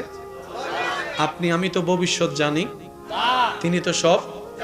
তখন আপনার আমার দোয়া চাইলে উনি দেয় না। ছোট বাচ্চা যদি আইফোন খুঁজে আপনি দিবেন? না। সামর্থ্য থাকলেও তো আপনি দিবেন না, কারণ সে এখন আইফোনের যোগ্য হয় না। বাচ্চার যদি খুব ঠান্ডা লাগে, আপনার সন্তান আপনার কলিজার টুকরা যদি আপনাকে কান্না করে করে যদি পা ধরেও বলে বাবা আমাকে একটা আইসক্রিম খাওয়াও, আইসক্রিম দাও, আপনার পকেটে সামর্থ্য থাকার পরও আপনি কি বাবা হিসেবে, মা হিসেবে, অভিভাবক হিসেবে আপনি কি আইসক্রিম দিবেন? তো অনেক সময় না দেওয়াটা কল্যাণের হয়। আমাদের কোনো চাওয়া যদি কবুল না হয়, বুঝবেন এখানে আমাদের জন্য কল্যাণ আর কল্যাণ আছে। সেজন্য আল্লাহ তাআলা আমাদেরকে দিচ্ছেন। হয়তো এখন কল্যাণ নয় তাই দিচ্ছে না, পরে দিবেন। আবার হয়তো আজীবনের জন্য কল্যাণ নয় সেজন্যই দিচ্ছে না। আমরা অনেক সময় নিজের বিপদ নিজে ডাকি, কল্যাণ না যেন আল্লাহর কাছে চাইতে চাইতে চাইতে চাইতে চাইতে চাইতে একদম চোখের পানি সব শেষ।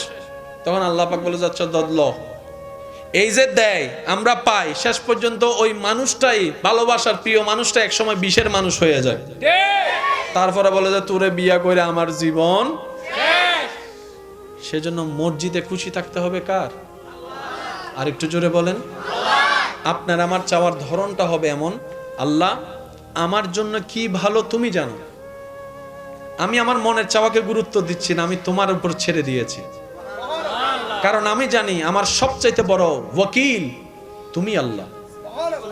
আমার সব চাওয়া পাওয়া স্বপ্ন সবকিছু আমি তোমার মর্জির উপর ছেড়ে দিয়েছি।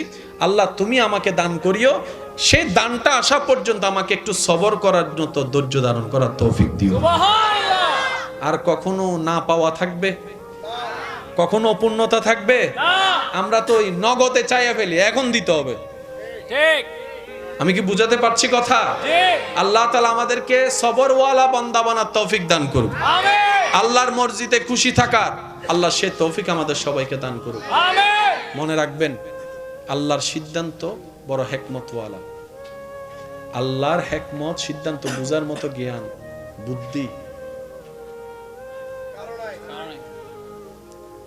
আপনি ঠান্ডা মাথায় খেয়াল করলে দেখবেন আল্লাহ ভাঙ্গা জিনিসগুলোকে দিয়ে খুব সুন্দর করে জোড়া লাগায়, নতুন ভাবে জীবন দেয়।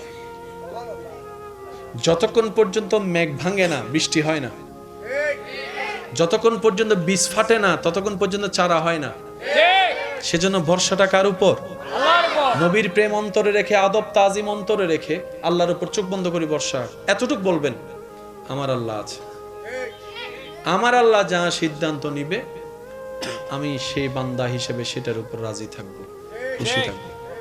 আল্লাহ বলে বান্দা তুই কোন রকম দুনিয়াতে আমার দেওয়া অল্পতে যদি খুশি থাকতে পারস, হাসরে তোর অল্প আমল আমি খুশি হয়ে যাব। তুই দুনিয়াতে আমার উপর রাজি থেকে আয়, অভিযোগ করিস না, আফসোস করিস না। দুনিয়াবি কোনো ব্যাপারে আমার উপর নারাজ দেখায় মাথা ফাটাইস না। তুই আমি রবের সিদ্ধান্ত থেকে কোন রকম খুশি থেকে তুই কবরে ঈমানটা নিয়ে আয়। তুই দুনিয়াতে আমার উপর খুশি থাকবি, আমি রব্বিনা হিসেবে হাসরে তোর উপর খুশি হয়ে যাব। সুবহানাল্লাহ আর জান্নাত তার জন্যই যার উপর আমি রব খুশি হব। বলেন না সুবহানাল্লাহ। সুবহানাল্লাহ হাদিসের মধ্যে এসেছে অনেক দোয়া কবুল না হওয়ার কারণে যারা ধৈর্য ধারণ করেছে, রবের হিকমত বুঝার চেষ্টা করেছে, অপেক্ষা করেছে, তাদেরকে হাসরে নিয়ে যাওয়ার পরে আল্লাহ তাআলা ওই দোয়া কবুল না হওয়ার কারণে, ধৈর্য ধরার কারণে এমন পুরস্কার দিবেন, ওই ব্যক্তি পুরস্কার পেয়ে শুধু আফসোস করবে, ইস দুনিয়াতে আমার একটা দোয়া কবুল না হতো, সুবহানাল্লাহ দুনিয়াতে যদি আমার একটা দোয়া কবুল না হতো, আজকে তো আমার নিয়ামত আরো বেশি হতো। সেজন্য মুমিন বান্দা কখনো লসে থাকে না, মুমিন বান্দা কখনো লসে থাকে না। মুমিন বান্দা এমন লাভবান, হাঁটলো সওয়াব, বসলো সওয়াব, ব্যবসা করলো সওয়াব, কাজ করলো সওয়াব, এমনকি অজু করে ঘুমাইলো সওয়াব। সুবহানাল্লাহ লস বলতে কোনো শব্দ নাই বলে না, লস বলতে কোনো শব্দ। নাই রাস্তায় যাওয়ার পথে কারোর সাথে দেখা হলো, শুধু আপনি এতটুকু করলেন, হাসিটা মুখে রাখলেন, একটা সালাম দিলেন, আসসালামু আলাইকুম, উনি হাসি দিয়ে উত্তর দিলেন ওয়ালাইকুম আসসালাম, জাস্ট আপনারা একটু স্বাভাবিক সাক্ষাৎ করেছেন, এদিকে গুনাহ মাফ হয়ে গেছে। সুবহানাল্লাহ এবার মুসাফাটা করলেন মুসাফার নিয়মে, দুইজনের হাত ছোটার আগে গুনাহ মাফ। সুবহানাল্লাহ এত সুযোগ আল্লাহর কাউকে দেয় নাই, শুধু একমাত্র নবী রাহমাতুল লিল আলামিনের উম্মত হওয়ার তরে কুনতুম খায়রা উম্মত, আল্লাহ তাআলা আমাদেরকে সে শান, মান, ইজ্জত, মর্যাদা দান করেছেন। এবার আমাদের পালা সে ইজ্জত, সম্মান, মান, মর্যাদা ধরে রেখে দুনিয়াতে এবং আখেরাতে ইজ্জত অর্জন করা। বুঝলে অনেক কিছুই সহজ হয়ে যায়, না বুঝে তর্ক করলে সময় নষ্ট ছাড়া কিছুই হয় না। আমাদের হায়াত কি 1000 1500 বছরের কোনো সুযোগ আছে? আমাদের হায়াত একদম সংক্ষিপ্ত। একটু চোখ বন্ধ করে খেয়াল করলেই আপনার চোখে ভেসে উঠবে সেই স্কুল জীবনের কথা। ক্লাস 5, 6, 7, 8 ক্লাস করার কথা আপনার চোখে ভাসবে। যখন চোখ খুলে আয়নাতে নিজেকে দেখবেন, দেখবেন আপনার দাড়ি উঠে গেছে, বয়স হয়ে গেছে, আপনি এখন কলেজ ভার্সিটিতে বসে আছেন, কিংবা বাচ্চার বাপ হয়ে গেছেন, মা হয়ে গেছেন। সময় যে এত দ্রুত বিদায় নিচ্ছে, সপ্তাহের শুক্রবার খেয়াল করলে ভালো করে বোঝা যায়। এই কিছুদিন আগে শুক্রবারে জুমার নামাজ পড়েছি, আবার কালকে আবার শুক্রবার। প্রত্যেক সপ্তাহ শুক্রবার কত দ্রুত গতিতে আসতেছে আমাদের কাছে, তার মানে হায়াত দ্রুত গতিতে আমাদের হায়াত কি হয়ে যাচ্ছে? শেষ হয়ে যাচ্ছে। তো যার কারণে পথ যদি অনেক দূরের হয়, সময় যদি কম থাকে, আমরা জানি পরিশ্রম বাড়াই দিতে হয়। পাটিগণিতের অঙ্কে সেই শিক্ষাটাই আমাদেরকে দিয়েছে। জায়গা যদি হয় বিশাল, মানুষ যদি থাকে কম, তাহলে পরিশ্রম কি করতে হবে? বাড়াই দিতে হবে। বলেন পরিশ্রম কি করতে হবে? আর যদি সময় কম থাকে, মানুষও কম থাকে, আপনাকে পরিশ্রম আরো ডবল করে দিতে হবে, না হলে অল্প সময়ে সেটা কভার দেওয়া সম্ভব। আল্লাহ তাআলা আমাদের সবাইকে দুনিয়াতে পাঠিয়েছেন শুধুমাত্র আখিরাতে ভালো থাকার বাজার করার জন্য। আমরা দুনিয়াতে আসছি বাজার করার জন্য। আখিরাতে দাড়ি পাল্লাই নেকির পাল্লাটা যেন ভারী করতে পারি, তাজরি মিন তাহতিহাল আনহার ওয়ালা জান্নাত যেন আল্লাহ তাআলা আমাদেরকে দেন, ওই ঘরে যেন আমাদের বসবাস হয়। ওই জান্নাতের ঘরে চির সুখ শান্তিতে থাকার জন্য এই দুনিয়াতে আখিরাতের বাজার করার জন্য এই যে আমাদের আশা, এই আশার মধ্যে আছে জীবনের প্রতিটা ক্ষণে ক্ষণে ভিন্ন ভিন্ন রূপে কিছু কিছু পরীক্ষা, যন্ত্রণা আপনার আমার জন্য অপেক্ষা করছে। একটু জোরে বলি, এই পৃথিবীতে আমরা যারা আছি কেউ কষ্টের বাইরে নয়। আপন আপন জায়গায় সবাই কষ্টে আছে। এক একজনের কষ্টের ধরন এক এক রকম। কেউ হার্টের রোগে কষ্ট পাচ্ছে, কেউ ডায়াবেটিসের রোগে কষ্ট পাচ্ছে। কষ্ট কষ্টই হয়, কষ্টের ভিন্নতায় সবাই কষ্টের মধ্যে আছে। কারণ এই দুনিয়াটা জান্নাত নয়, এটা দুনিয়া। এখানে কষ্ট, মুসিবত, বিপদ আপদ লেগেই থাকবে। ওয়ালা নাবলুয়ান্নাকুম বিশাইইন মিনাল খাউফি ওয়াল জুই ওয়া নাকসিন মিনাল আমওয়ালি ওয়াল আনফুসি ওয়াস সামারাত। এটাই রবের নির্দেশনা। যতদিন এই পৃথিবীতে আপনার আমার নিঃশ্বাস নেওয়া হবে, বিপদ আপদ, মুসিবত, কষ্ট, দুঃখ এর মধ্য দিয়ে আপনাকে আমাকে যেতে হবে। কিন্তু সৌভাগ্যবান তারা, জয়ী তারা, বিজয়ী তারা যারা সবরের সাথে নিজের সাথে বন্ধুত্ব রাখে। বলেন সুবহানাল্লাহ। সুবহানাল্লাহ। আর একটু জোরে বলি। সুবহানাল্লাহ। যে ইসলাম আমরা ধারণ করি, লালন করি, যে ইসলামকে আমরা পছন্দ করি, এই ইসলামের শত্রু আগেও ছিল, এখনো আছে, ভবিষ্যতেও। বলেন না ভবিষ্যতেও। নিজের ভালো পাগলও বুঝে, নিজের ভালো পাগলও বুঝে। আমাকে আমার লাভ চিন্তা করতে হবে, আপনাকে আপনার ভালো লাভ চিন্তা করতে হবে। কু আনফুসাকুম। তো সেজন্য রহমত করার জন্য রহমান আছে, কিন্তু তিনিও চান বান্দা কিছু নিজে থেকে করুক, চেষ্টা করুক, পরিশ্রম করুক। উনি করছেন, উনি করেছেন, উনি করবেন। ওনার দায়িত্ব উনি কখনো অবহেলা করে নাই, কখনো করে নাই। জঙ্গলের মধ্যেও যদি এখনো কোনো মানুষ একা আটকিয়ে থাকে, ওই জঙ্গলের গহীনের ভিতরও রহমানের নজর আছে। আছে না নাই? বিশাল বিশাল দানবাকৃতির জাহাজ, লোহার ভর, জিনিসের ভর, মানুষের ভর, হাজার কিছুর টনের ভর নিয়ে পানির উপর ভেসে থাকা সম্ভবপর নয়। যতই আপনি বৈজ্ঞানিক খাটান না কেন, আপনাকে মানতে হবে ওই পানির উপরে জাহাজ ভেসে থাকা, ওই হাজার যাত্রী নিয়ে, শত যাত্রী নিয়ে টন টন এই বিমান ভেসে থাকা আকাশের মধ্যে, এটাও রবের রহমতের নজর।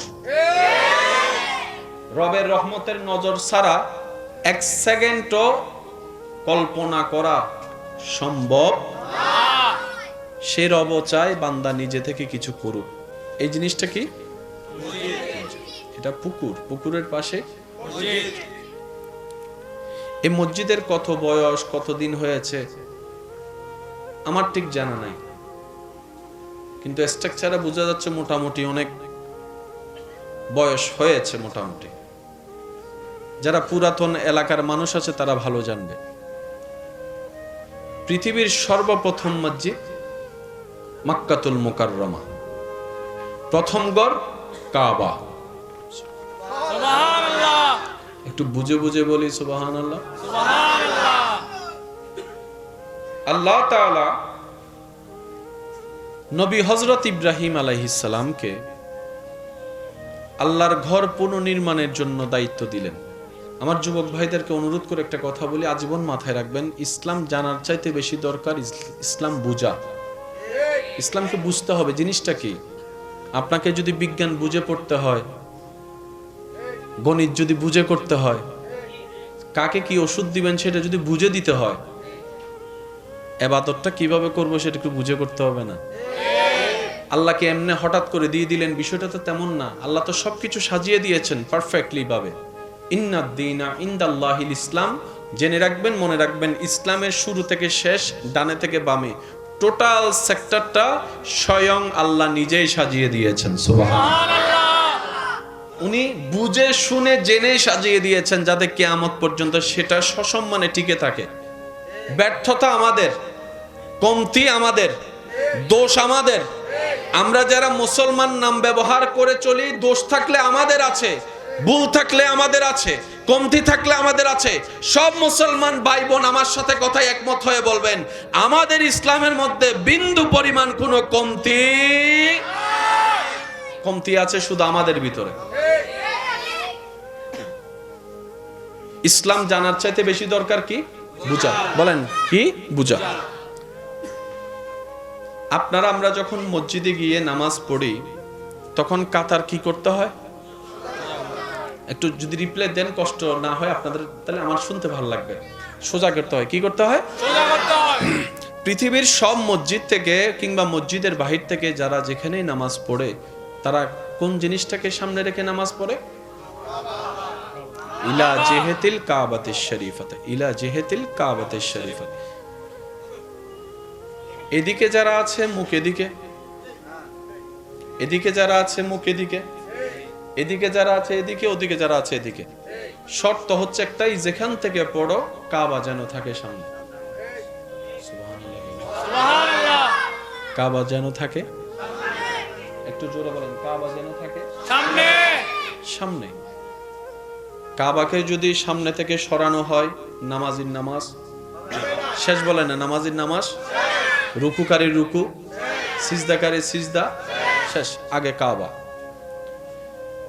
সারা বিশ্বে প্রত্যেকটা মসজিদে কিংবা যেখানে যায় বলে যে কাতার সোজা করুন, কিন্তু যে কাবাকে সামনে রেখে আপনার আমার নামাজ পড়া, যারা গিয়েছেন তারা দেখেছেন, যারা যাবেন তাদের দেখার সৌভাগ্য হবে। কাবা শরীফের সামনে যখন নামাজ আদায় করে তখন আর কাতার সোজা করে না। সুবহানাল্লাহ, একটু জোরে বলেন। সুবহানাল্লাহ, সব জায়গায় করে কি? সোজা। বলেন, সব জায়গায় করে সোজা, কাঁধে কাঁধ মিলাই। সোজা। কিন্তু সেই কাবার সামনে গেলে সুবহানাল্লাহ, একটু জোরে বলেন, সুবহানাল্লাহ, আর একটু জোরে বলেন। সুবহানাল্লাহ। ইসলাম যে কত স্মুথ, কত ক্লিয়ার, কত সুন্দর। ইস, আমরা যদি একটু বোঝার চেষ্টা করতাম। আল্লাহ তাআলা ইব্রাহিম নবীকে দায়িত্ব দিলেন, তুমি আমার ঘরকে পুনর্নির্মাণ সুন্দর করে করো। এবার আপনারা একটু বলেন, কোন একটা কিছু বানাতে গেলে ইটের দরকার, একটু জোরে বলেন, লোহার দরকার, সিমেন্টের দরকার, মিস্ত্রির দরকার, তারপরে হেল্পারের দরকার, আছে, এগুলো জিনিস আনা নেওয়ার জন্য মানুষের দরকার। আছে। আল্লাহ যখন ইব্রাহিম নবীকে এই আদেশ দিচ্ছেন, তখন মক্কা নগরীর আশেপাশে কোনো সিমেন্টের দোকান, লোহার দোকান, নাই, আর একটু জোরে, নাই, পাথরের দোকান। নাই। ইব্রাহিম নবী বলে, আল্লাহ আপনি হুকুম দিয়েছেন, এখানে আর কোনো কথা নাই। কারণ বান্দার কাজ রবের খুশিতে নিজেকে খুশি রাখা, নিজের খুশিতে নিজে খুশি থাকা, এটা বান্দা নয়। রবের হুকুমে, রবের ইচ্ছায়, রবের খুশিকে প্রাধান্য দিয়ে যে নিজে খুশি থাকতে পারে, সেই হচ্ছে আব্দে সোয়ালে, নেককার বান্দা। সুবহানাল্লাহ। যেটা আমরা এখনো পর্যন্ত পরিপূর্ণভাবে কেউ হতে পারি। নাই। যারা হয়েছেন তারা সৌভাগ্যবান, সৌভাগ্যবান। ইব্রাহিম নবী বললেন, আল্লাহ আপনার হুকুম তো আমি মানতে রাজি, ডিউটি করতে রাজি। আল্লাহ জিনিস তো দরকার। রব বলে যে হুকুম যেহেতু আমি দিয়েছি, জিনিসের ব্যবস্থা আমি করে দিব। সচক্ষে কাবা দেখেছেন এমন কেউ এখানে আছেন? যারা হাত তুলেন, সমস্যা নেই। কাবা দেখেছেন, দেখেছেন, দেখেছেন, মাশাআল্লাহ। এবার হাত তুলেন। পৃথিবীর পাথরে রোদের আলো পড়লে তাপ বেড়ে যায়,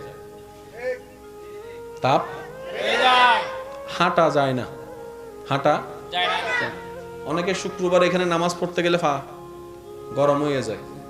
ঠিক, অনেক সময় মুসল্লি এখানে চলে আসে না, জি। চলে আসে। কিন্তু কাবা শরীফের সাথে লাগা ওই পাথর মোবারক গুলা হাজার গরম রোদের ভিতরও কখনো গরম হয় না। এই পাথর থেকে এমন একটা ঘ্রাণ বের হয়, যার নাক একবার লেগেছে ওনাকে একটু জিজ্ঞেস করবেন। মানুষ ধাক্কাধাক্কি পছন্দ করে না, মানুষ চাপাচাপি পছন্দ করে না, মানুষ অন্যের ঘামের সাথে লাগা পছন্দ করে না, মানুষ ব্যথা পাওয়া পছন্দ করে না। কিন্তু আশেকের চোখের সামনে যখন ওই কাবা চলে আসে, তখন আর এই খবর থাকে না। হাজার মানুষের ভিতরও প্রতিযোগিতায় লেগে যায়, কাশ এই হাত দিয়ে যদি একবার কাবা ধরতে পারতাম। সুবহানাল্লাহ। কাশ এই হাতের স্পর্শ যদি একটু কাবা ধরতে পারতাম, গিলাফ ধরতে পারতাম। পিছন থেকে হাজার চাপ আসলো, বুক ভেঙে যাওয়ার চেষ্টা থাকলো, মানুষ কাবায় যখন একবার বুক লাগাই দেয়, সেখান থেকে আর ছুটতে চায় না, বলে যে মরলে মরে যাব। সুবহানাল্লাহ। কাবার আশেপাশে কোনো সিমেন্টের দোকান, লোহার দোকান। ইব্রাহিম নবীকে আল্লাহ পাক বললেন, ইব্রাহিম যা দরকার আমি দিচ্ছি। আল্লাহ তাআলা যা যা দেওয়ার সব দিলেন। এবার বলেন, জিনিস আছে না নাই? মিস্ত্রি, মিস্ত্রির কাজ করার জন্য একজন কি দরকার? কারণ আশেপাশে তো কোনো মানুষজন। ইব্রাহিম নবী বললেন, আল্লাহ হেল্পার তো একজন লাগে, হেল্পার কই পাবো? রব বলে যে তোমার থেকে তুমি বাছাই করে নাও, তোমার সন্তান তো দুইটা আছে, একজন বাছাই করো। ইব্রাহিম নবী সেই দিন হেল্পার হিসেবে, সহযোগী হিসেবে বাছাই করলেন নবী হযরত ইসমাঈল আলাইহিস সালামকে। মনে রাখবেন, প্রত্যেকটা ঘটনার পিছনে ঘটনা থাকে, রহস্য ছাড়া কিচ্ছু হয় না। আজকে যে ঘটনাটা আপনার চোখের সামনে ঘটতেছে, মনে রাখবেন এটার পিছনে একটা ইতিহাস আছে। কথা বলেন। আপনি দেখলেন মা বাবা সন্তানকে জুতা দিয়ে পিটাচ্ছে, এটা হচ্ছে বর্তমান। কি এমন ঘটনা ঘটাইলো যে মানলো, আগে সেটাও তো দেখতে হবে। কথা কি বুঝে যাচ্ছে? আল্লাহ তাআলা যখন দিলেন সবকিছু, ইব্রাহিম নবী বানানো শুরু করলেন। এবার আমার যুবক ভাইরা একটু আমাকে রিপ্লাই দিবেন, আপনারা যা জানেন যেটাই আপনারা বলবেন আমি সেটা নিয়ে আগাবো। মসজিদের একটা ফাউন্ডেশন আছে, বলেন ফাউন্ডেশন আছে। ফাউন্ডেশন আপনি কত তালা তুলবেন সেটার উপর নির্ভর করে ফাউন্ডেশন দিতে হয়। যদি 6 তালার ফাউন্ডেশন দেন, আপনি বানাবেন কয় তালা? 5 তালা। 1 তালার লোডটা আপনি সেফ রাখবেন যাতে ওভারলোড না হয়। পৃথিবীর বুকে যত স্থাপনা বানানো হচ্ছে, যত বড় বড় সেতু বানানো হচ্ছে, যত বেশি বেশি বড় বড় স্ট্রাকচার বানানো হচ্ছে, সবকিছুর মেয়াদ হচ্ছে কত বছর? এই তো মাশাআল্লাহ বলেন 100 বছর। 100 বছর পরে সেটা আর মেয়াদে থাকে না। যা টিকলো টিকলো, যা টিকে না নাই। হালুগাডোর বিরিছে জুসলের, কিন্তু মেয়াদ নাই। বলেন না মেয়াদ নাই। সলাদ দে না, সলাদ দে ইবিল্লে দে, ঠিক না? মনে রাখবেন, জেনে রাখবেন, কাবা এমন একটি ঘর যেখানে কোনো ফাউন্ডেশন নাই। পৃথিবীর একটা নিয়ম হচ্ছে নিচে যত বেস শক্ত, উপরের জিনিস তত মজবুত থাকে, টিকে থাকে। দেওয়ালের ইট নম্বর আলাদা, সীমানার ইট নম্বর আলাদা। বলেন না রে ভাই? এমনি সীমানার মধ্যে 3 নম্বর ইট দিও, রাস্তার মধ্যে 1 নম্বরের জায়গায় 3 নম্বর দিও, কিন্তু নিজের ঘরে যেটা দেওয়াল দেয় 1 নাম্বার। বলেন না কয় নাম্বার? 1 নাম্বার। টাইম কয় বছর? 100 বছর। বলেন টাইম কয় বছর? 100 বছর। মজবুত স্থাপনা যদি হয় টাইম 100 বছর। এটাই হচ্ছে ইঞ্জিনিয়ারদের পরামর্শ। ভূমিকম্প যত আসে তত আপনার সেই স্থাপনা দুর্বল হতে থাকে, সেজন্য জাপানি ঘরচার আলাদা। বাংলাদেশে এখন ভূমিকম্পের মাত্রা বেড়ে যাচ্ছে, সেজন্য বারবার শোনা হচ্ছে রাজধানী ঢাকার মধ্যে বেশিরভাগ ঘর এখন রিস্কের মধ্যে পড়ে আছে। বানানোর সময় বানায় ফেলেছে, এই ভূমিকম্পের কথা চিন্তা করে নাই। আগে ভূমিকম্প হতো 3 মাত্রা 4 মাত্রা, এখন হয় 5 6 7 মাত্রা 8 মাত্রা। দিন দিন রিস্ক বেড়ে যাচ্ছে। এই পৃথিবীর বুকে কত হাজার ভূমিকম্প হয়েছে, কত কিছুর পরিবর্তন হয়েছে, হাজার হাজার বছর চলে গিয়েছে, কাবা এখনো আপন জায়গায় সসম্মানে দাঁড়িয়ে আছে। আরেকটু জোরে। নিচে কোনো ফাউন্ডেশন নাই। কাবার মধ্যে কোনো রড, নাই। আরেকটু জোরে। সুবহানাল্লাহ। ইব্রাহিম নবী আল্লাহর হুকুমে কাজ শুরু করলেন। সব দিয়েছেন কে? আল্লাহ দিয়েছেন। এবার আপনারা একটু সিদ্ধান্ত নিয়ে বলেন, বানানো আগে নাকি ডিজাইন আগে? ডিজাইন আগে। মিস্ত্রিকে আগে কি দেন? জোরে বলেন, মিস্ত্রিকে কি দেন? ডিজাইন। ডিজাইন দেওয়ার পরেই তো বানানো। ঠিক। না হলে এদিকে জানালা হলো কেন, এদিকে বাইরে হইলে কেন? এটা ডিজাইন অনুযায়ী হয়েছে। তো মিস্ত্রি যেহেতু ইব্রাহিম নবী কাজ করতেছেন, ডিজাইন লাগবে না? এমনি তো বানালে হবে না। ইব্রাহিম নবী বললেন, আল্লাহ মিস্ত্রিও প্রস্তুত, জিনিসও প্রস্তুত, একটা ডিজাইন তো লাগবে। আল্লাহ ডিজাইন। রব্বুল আলামিন বলে, ওই যে দেখেছো তুমি সপ্তম আসমানে বাইতুল মামুর, পৃথিবীর মধ্যবিন্দু বলা হয় কাবাকে। আমার যুবক ভাইরা একটু মনে রাখবেন, এসা পৃথিবীকে যদি ম্যাপ করা হয় চতুর্দিকে ঠিক নাবি কাবা, সুবহানাল্লাহ। ঠিক কাবা বরাবর উপরে হচ্ছে বাইতুল মামুর। কাবা হচ্ছে মানুষের তাওয়াফের জায়গা, বাইতুল মামুর হচ্ছে ফেরেশতাদের তাওয়াফের জায়গা। সুবহানাল্লাহ। কাবা ইব্রাহিম নবী আল্লাহর দেওয়া সিস্টেমে বানানো শুরু করলেন। এবার হাত যতটুক যায় ততটুকু এনে তুলবে। এর উপরে যদি তুলতে হয় লাগবে কি? সিঁড়ি, না হয় কেরাং, যা যা লাগে আর কি। ওখানে সিঁড়ি, ওখানে সিঁড়ি, গাড়ি, কেরাং, লিফট। এবার ইব্রাহিম নবী বলে, আল্লাহ আমি এখন কি করব? রব বলে যে টেনশনের দরকার নাই, আমি আল্লাহ তোমার জন্য জান্নাতি একটা লিফট পাঠাই দিচ্ছি। সুবহানাল্লাহ। পৃথিবীর সর্বপ্রথম লিফট, সুবহানাল্লাহ। পৃথিবীর সর্বপ্রথম লিফট আল্লাহ তাআলা বললেন পাঠাই দিলাম তোমার জন্য এমন একটা লিফট, শুধু সেখানে দাঁড়িয়ে মুখে আওয়াজ করার দরকার নাই, মনে মনে নিয়ত করবা, ডানে যাবা না, বামে যাবা না, উপরে যাবা না, নিচে যাবা, তুমি শুধু নিয়ত করবা, বাকি কাজ সে করে ফেলবে। সুবহানাল্লাহ। আল্লাহু আকবার। বানানো শেষ।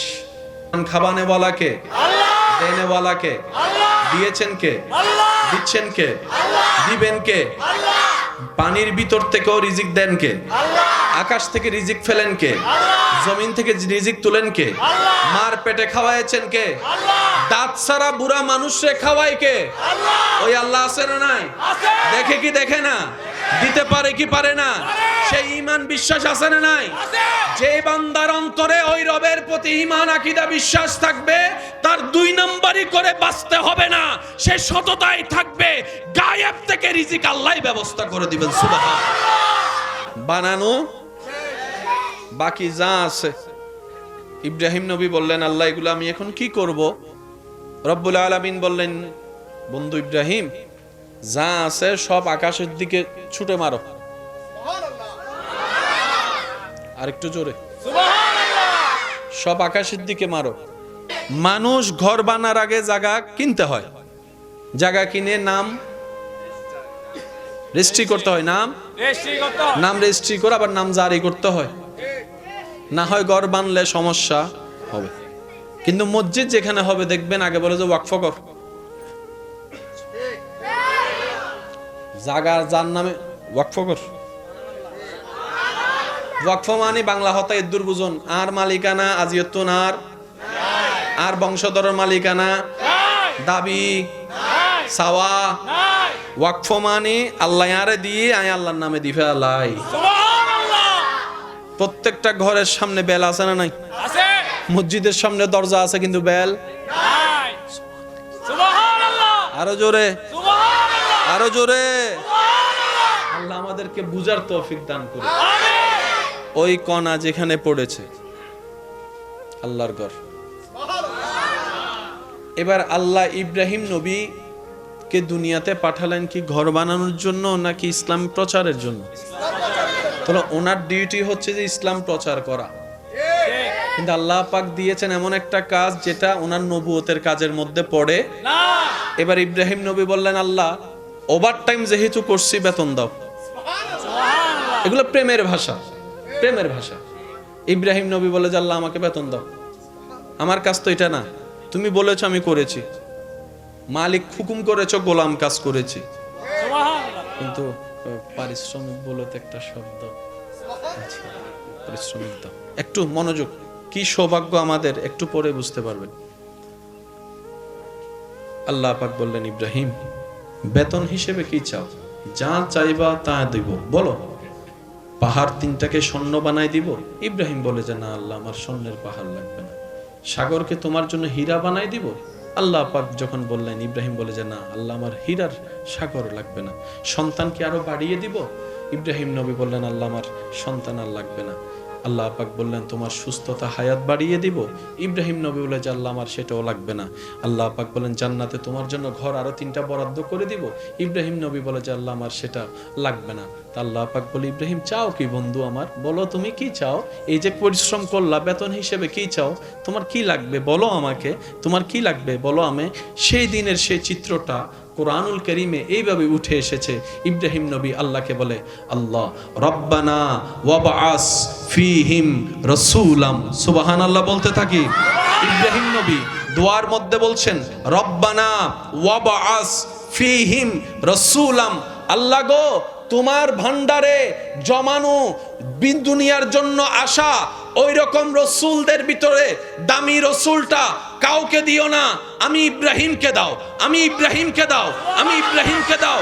আল্লাহ তাআলা বলে, ইব্রাহিম গো, লিস্টির মধ্যে রসুলের ভিতরে মূসার মতো রসুলও আছে যিনি কালিমুল্লাহ, ঈসার মতো রসুলও আছে যিনি রূহুল্লাহ, দাউদের মতো রসুলও আছে যিনি খলিফাতুল্লাহ। ও ইব্রাহিম, তোমার কোনটা লাগবে? ইব্রাহিম নবী বলে, আল্লাহ সব রসুলে সম্মানিত, কিন্তু আমি ওগুলাকে চাই না। যিনি নবীদের নবী হবে, রসুলের রসুল হবে, ইমামুল আম্বিয়া হবে, তোমার বন্ধু হবে, তোমার মাহবুব হবে, তোমার হাবিবুল্লাহ হবে। রসুলাম আত-তানবীর লিত-তাযীম, রসুল জগতে সবচাইতে দামি রসুল কাউকে দিতে পারবে না, আল্লাহ আমার বংশে দিতে হবে। সুবহানাল্লাহ। ওই দিন ওই দোয়া আল্লাহ কবুল করে আমাদের নবীকে ইব্রাহিম নবীর বংশে আসার জন্য আল্লাহ তাআলা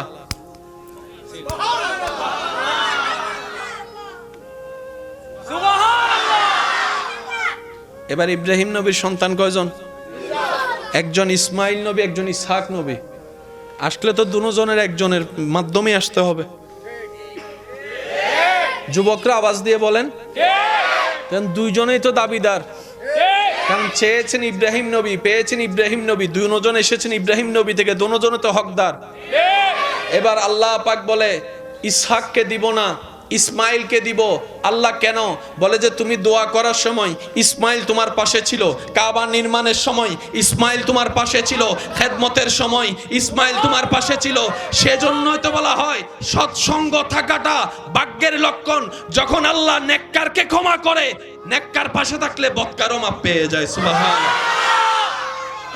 ইসমাইল যেহেতু পাশে, ইসমাইলের বংশে দিয়ে আমি আল্লাহ। সেজন্য ইসমাইল নবী থেকে শুরু করে আমাদের নবী পর্যন্ত অনেকজন এসেছে পৃথিবীতে, কিন্তু একজনও নবী আসে নাই।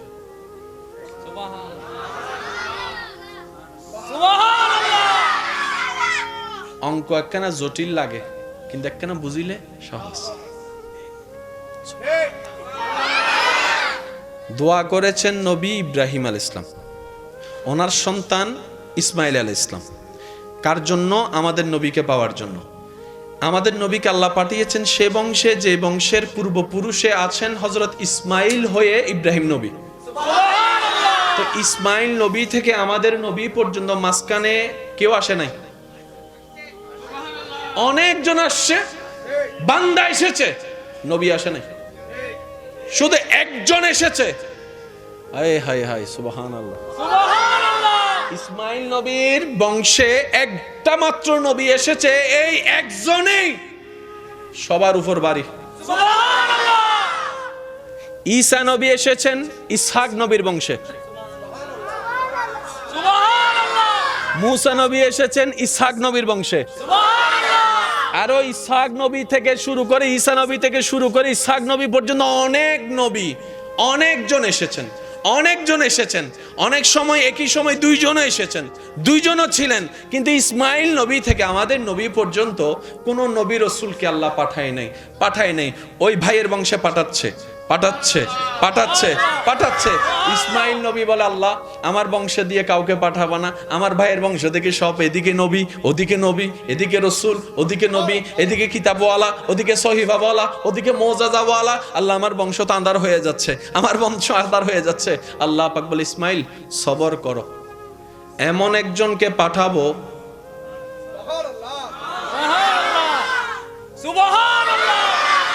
তোমার বংশে এমন একজনকে পাঠাবো যে একজনকে ওয়াইজ আখাযাল্লাহু মিসাকান নবিয়িন, ওই ঈসা থেকে শুরু করে আদম পর্যন্ত সমস্ত নবী রাসূলগণ যেই নবীকে ইমাম মানে, যেই নবীকে অনুসরণ করে ইমাম মানে, নবী মানে, ওনাকে পাঠাবো। ভাগ্য গুণে সেই নবীর উম্মতের খাতায় আপনার আর আমার মতো গুনাহগারের নাম লেখা। ওলামায়ে কেরামের দোয়া নিয়ে আমি অধম অযোগ্য একটা কথা আপনাদের সামনে রাখতে চাই। আশা করি আপনারাও একমত হবেন। জান্নাত সবারই চাওয়া, কিন্তু পাওয়ার ক্ষেত্রে যদি অগ্রাধিকার এবং সবচেয়ে সহজ সুযোগ আপনি তালাশ করেন, আপনি দেখবেন আল্লাহ তাআলা জান্নাত পাওয়ার ক্ষেত্রে সবচাইতে ইজি এবং সহজ করে দিয়েছেন নবী রাহমাতুল লিল আলামিনের উম্মতকে। সুবহানাল্লাহ। আপনার আমার জন্য জান্নাত পাওয়া সবচাইতে ইজি করে দিয়েছেন আল্লাহ দয়া করে। কিন্তু আমরা বোকা, আমরা এমন অবহেলা করি যে ওই ফ্রি জিনিসের আসলে দাম থাকে না। এরা সিডিং একটা হতা আছে হজে যাচ্ছে গেলা মিরে নাই। আমরা মুসলমান, আমাদের হাঁটার একটা ইজ্জত আছে, আমাদের বসার একটা ইজ্জত আছে, আমাদের যাওয়ার একটা ইজ্জত আছে। মুসলমান হচ্ছে সত্যিকার মুসলমান, আমাদের মতো মুসলমানের কথা বলছি না, সত্যিকার আল্লাহ এবং রসুলের প্রিয় মুসলমান হচ্ছে পৃথিবীর সবচাইতে স্ট্যান্ডার্ড। সুবহানাল্লাহ। ওনাদের স্ট্যান্ডার্ড লেভেল ভিআইপি কেও হার মানায়।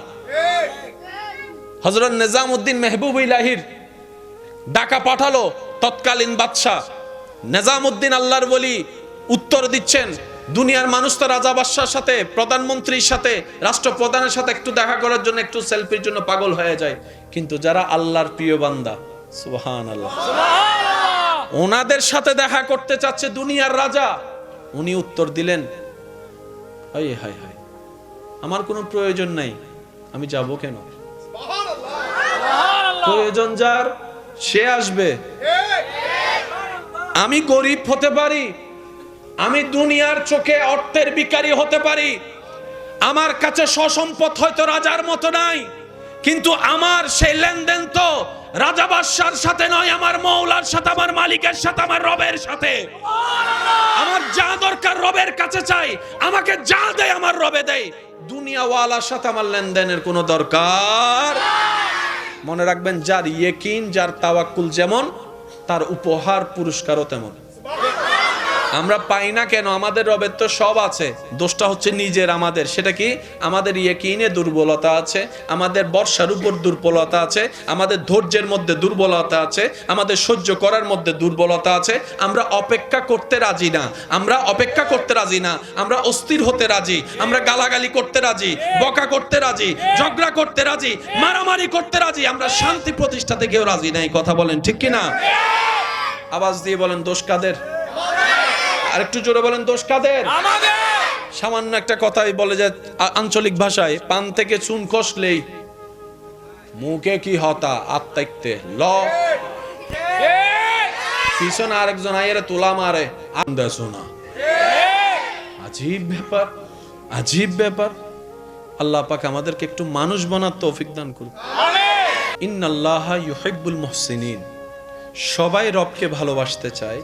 সে রব বলছেন, আমি ভালোবাসি তাদেরকে যারা মুহসিন বান্দা, সুবহানাল্লাহ, যারা সততার সাথে থাকার চেষ্টা করে, যারা নরম, ভদ্র, নম্রতাকে পছন্দ করে, যাদের জবানকে অন্যায় কাজে, অশ্লীলতায় ব্যবহার করে না, যাদের চোখ হেফাজতে রাখার চেষ্টা করে, হাতকে হেফাজতে রাখার চেষ্টা করে, মান সালিমাল মুসলিমুনা মিন লিসানিহি ওয়া ইয়াদিহি, আমল করার চেষ্টা করে, যাদের অন্তরের বিশালতা সাগরের বিশালতাকে হার মানায়। সুবহানাল্লাহ, আরেকটু জোরে বলেন, সুবহানাল্লাহ। যাদের মনের বিশালতা সাগরের বিশালতাকে এমন ভাবে হার মানায়, সাগর যেরকম পৃথিবীর সমস্ত ময়লা আবর্জনাকে নিজের কাছে নিয়ে পৃথিবীকে পরিষ্কার রাখে, আমার সেই মুহসিন বান্দারা সবার কষ্ট নিজের ভিতরে লালন করে হলেও মানুষের মুখে হাসি ফুটানোর চেষ্টা করে। সুবহানাল্লাহ।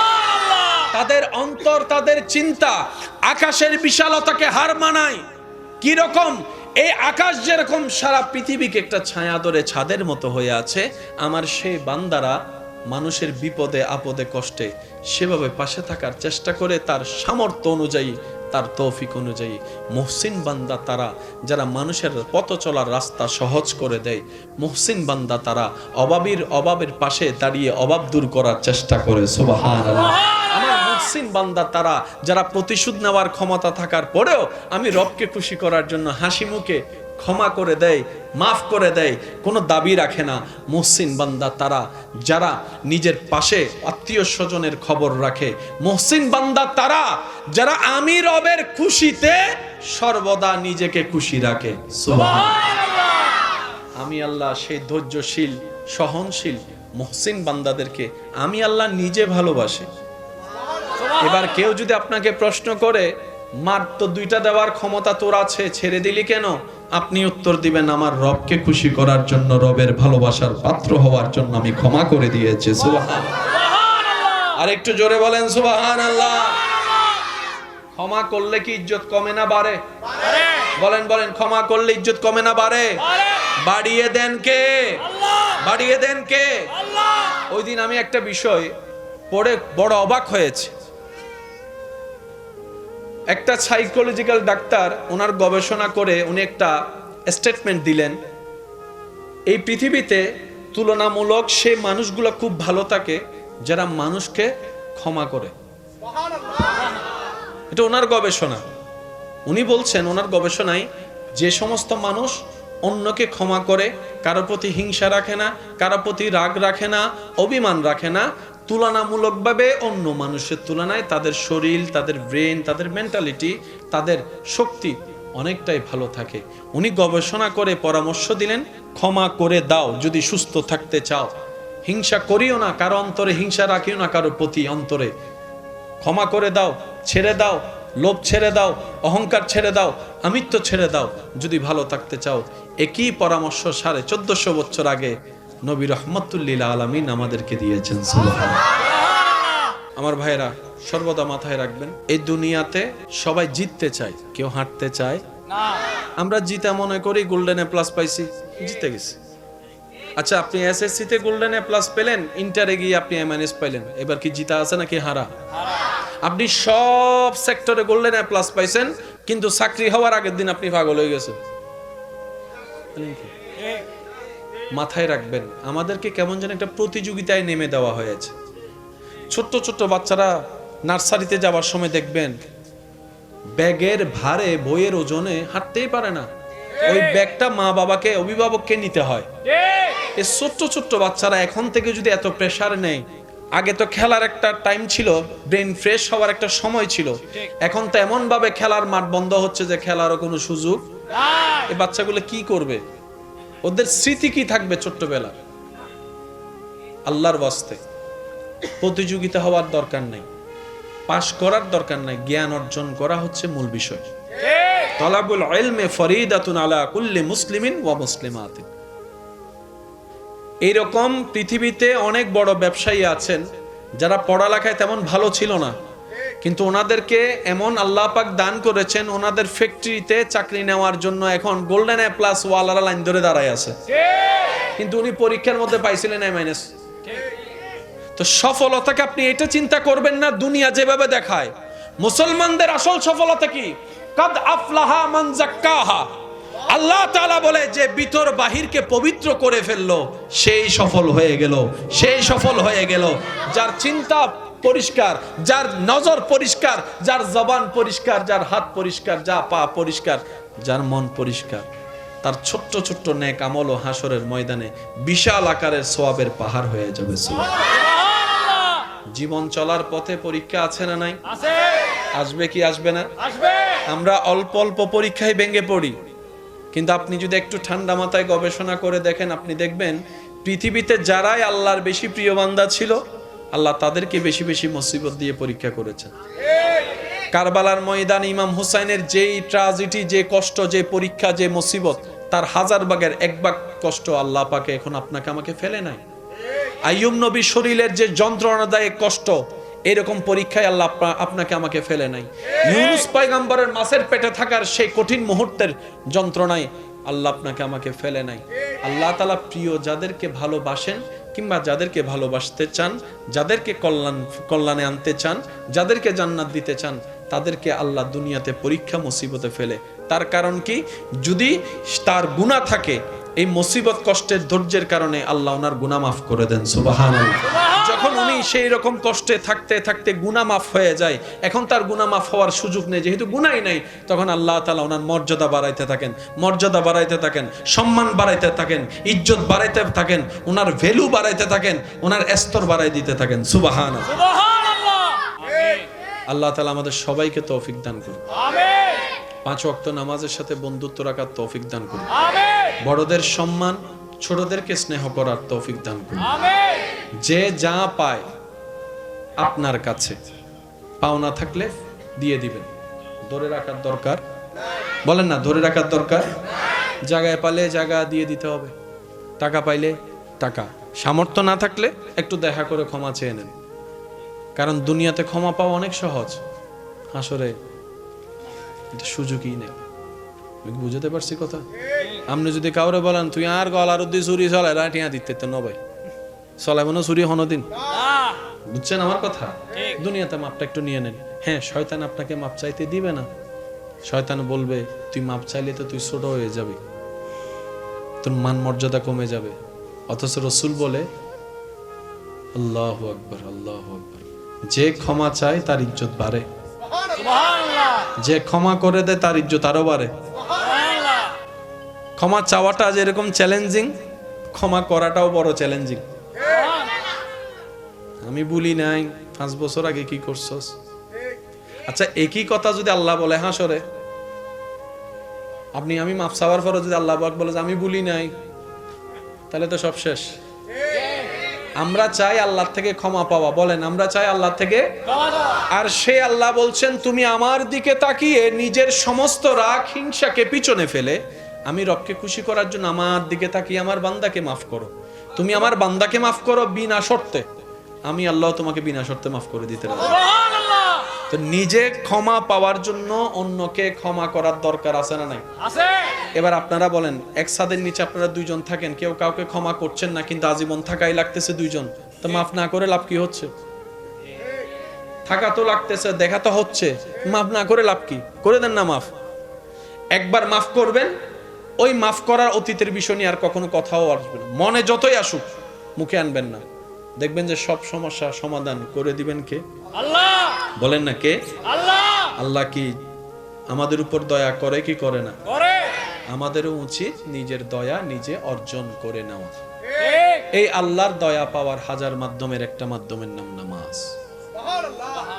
আর একটু জোরে সুবহানাল্লাহ।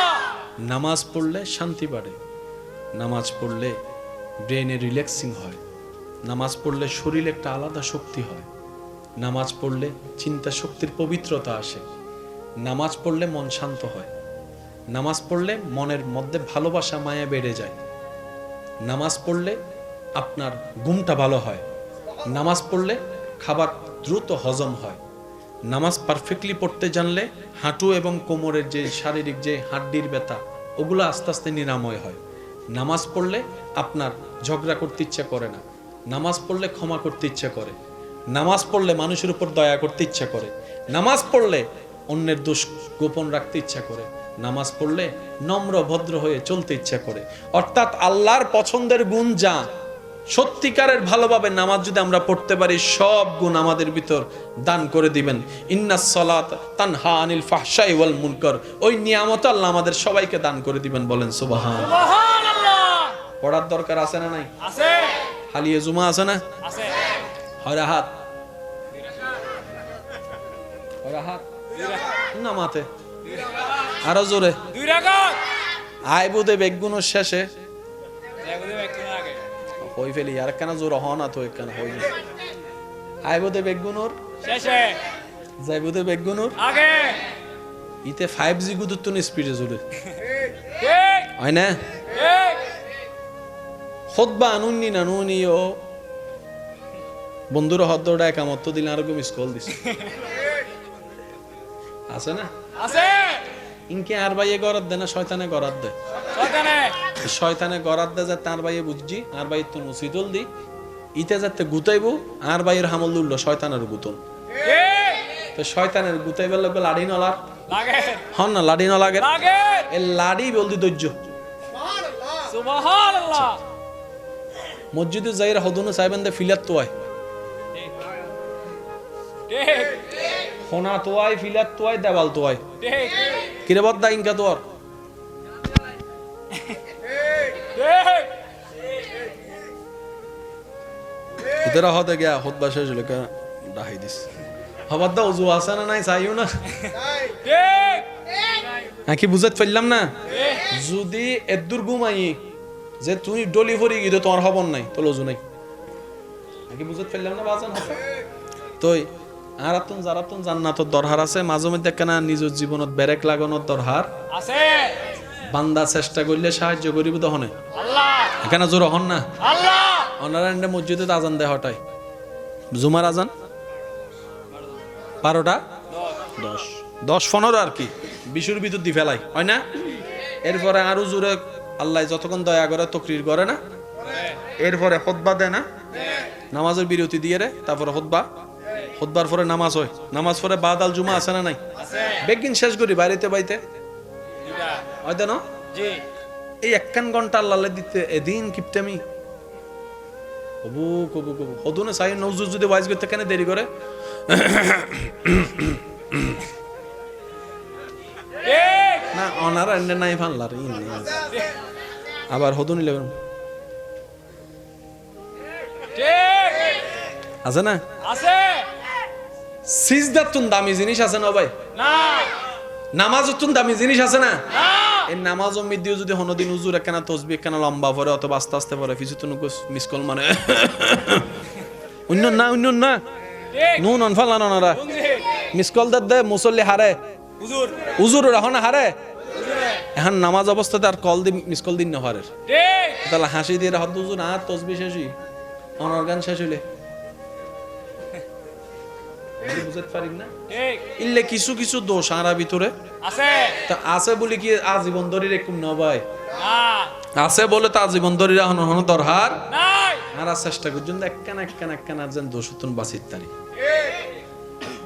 মনে রাখবেন ভাইয়েরা আমাদের কাজ চেষ্টা করা আমরা কেউ কমপ্লিট নয় হাজার বললো আমরা কেউ কমপ্লিট নয় আমরা হচ্ছে চেষ্টাকারী চেষ্টা করতে পারি সেজন্য নবী রহমতুল্লিল আলমিনের সৎকায় আল্লাহ তালা আমাদেরকে এমন দয়া করেছেন এই শেষ নবীর উম্মত চেষ্টা যেটা করে সেটা অন্য নবীর উম্মতের করার চাইতেও বেশি দান করে সুবহানাল্লাহ সামান্য আমি চেষ্টার কথা বলেছি আপনি তো আমার চাইতে ভালো জানেন আপনি শুধু নিয়ত করেছেন এখন ফজরের নামাজটা পড়বেন এখনো ফজরের টাইম আসেনি নিয়ত করার সাথে সাথে আপনার রব আপনার নিয়তের কারণে আলাদাভাবে সব লেখার পারমিশন দিয়ে দিয়েছেন সুবহানাল্লাহ সুবহানাল্লাহ মা বাবার চেহারার দিকে মায়ার নজর একবার তাকাইলে হজের সওয়াব সুবহানাল্লাহ তো সুযোগ আছে না নাই আছে সুযোগ আছে না নাই আছে আল্লাহ তাআলা আমাদেরকে এই নিয়ামতগুলো নিয়ে ধৈর্যের সাথে সহ্যের সাথে হাসি মুখে অন্যের মুখে হাসি ফুটানোর চেষ্টা করে বিনা স্বার্থে মানুষের উপকার করার চেষ্টা করে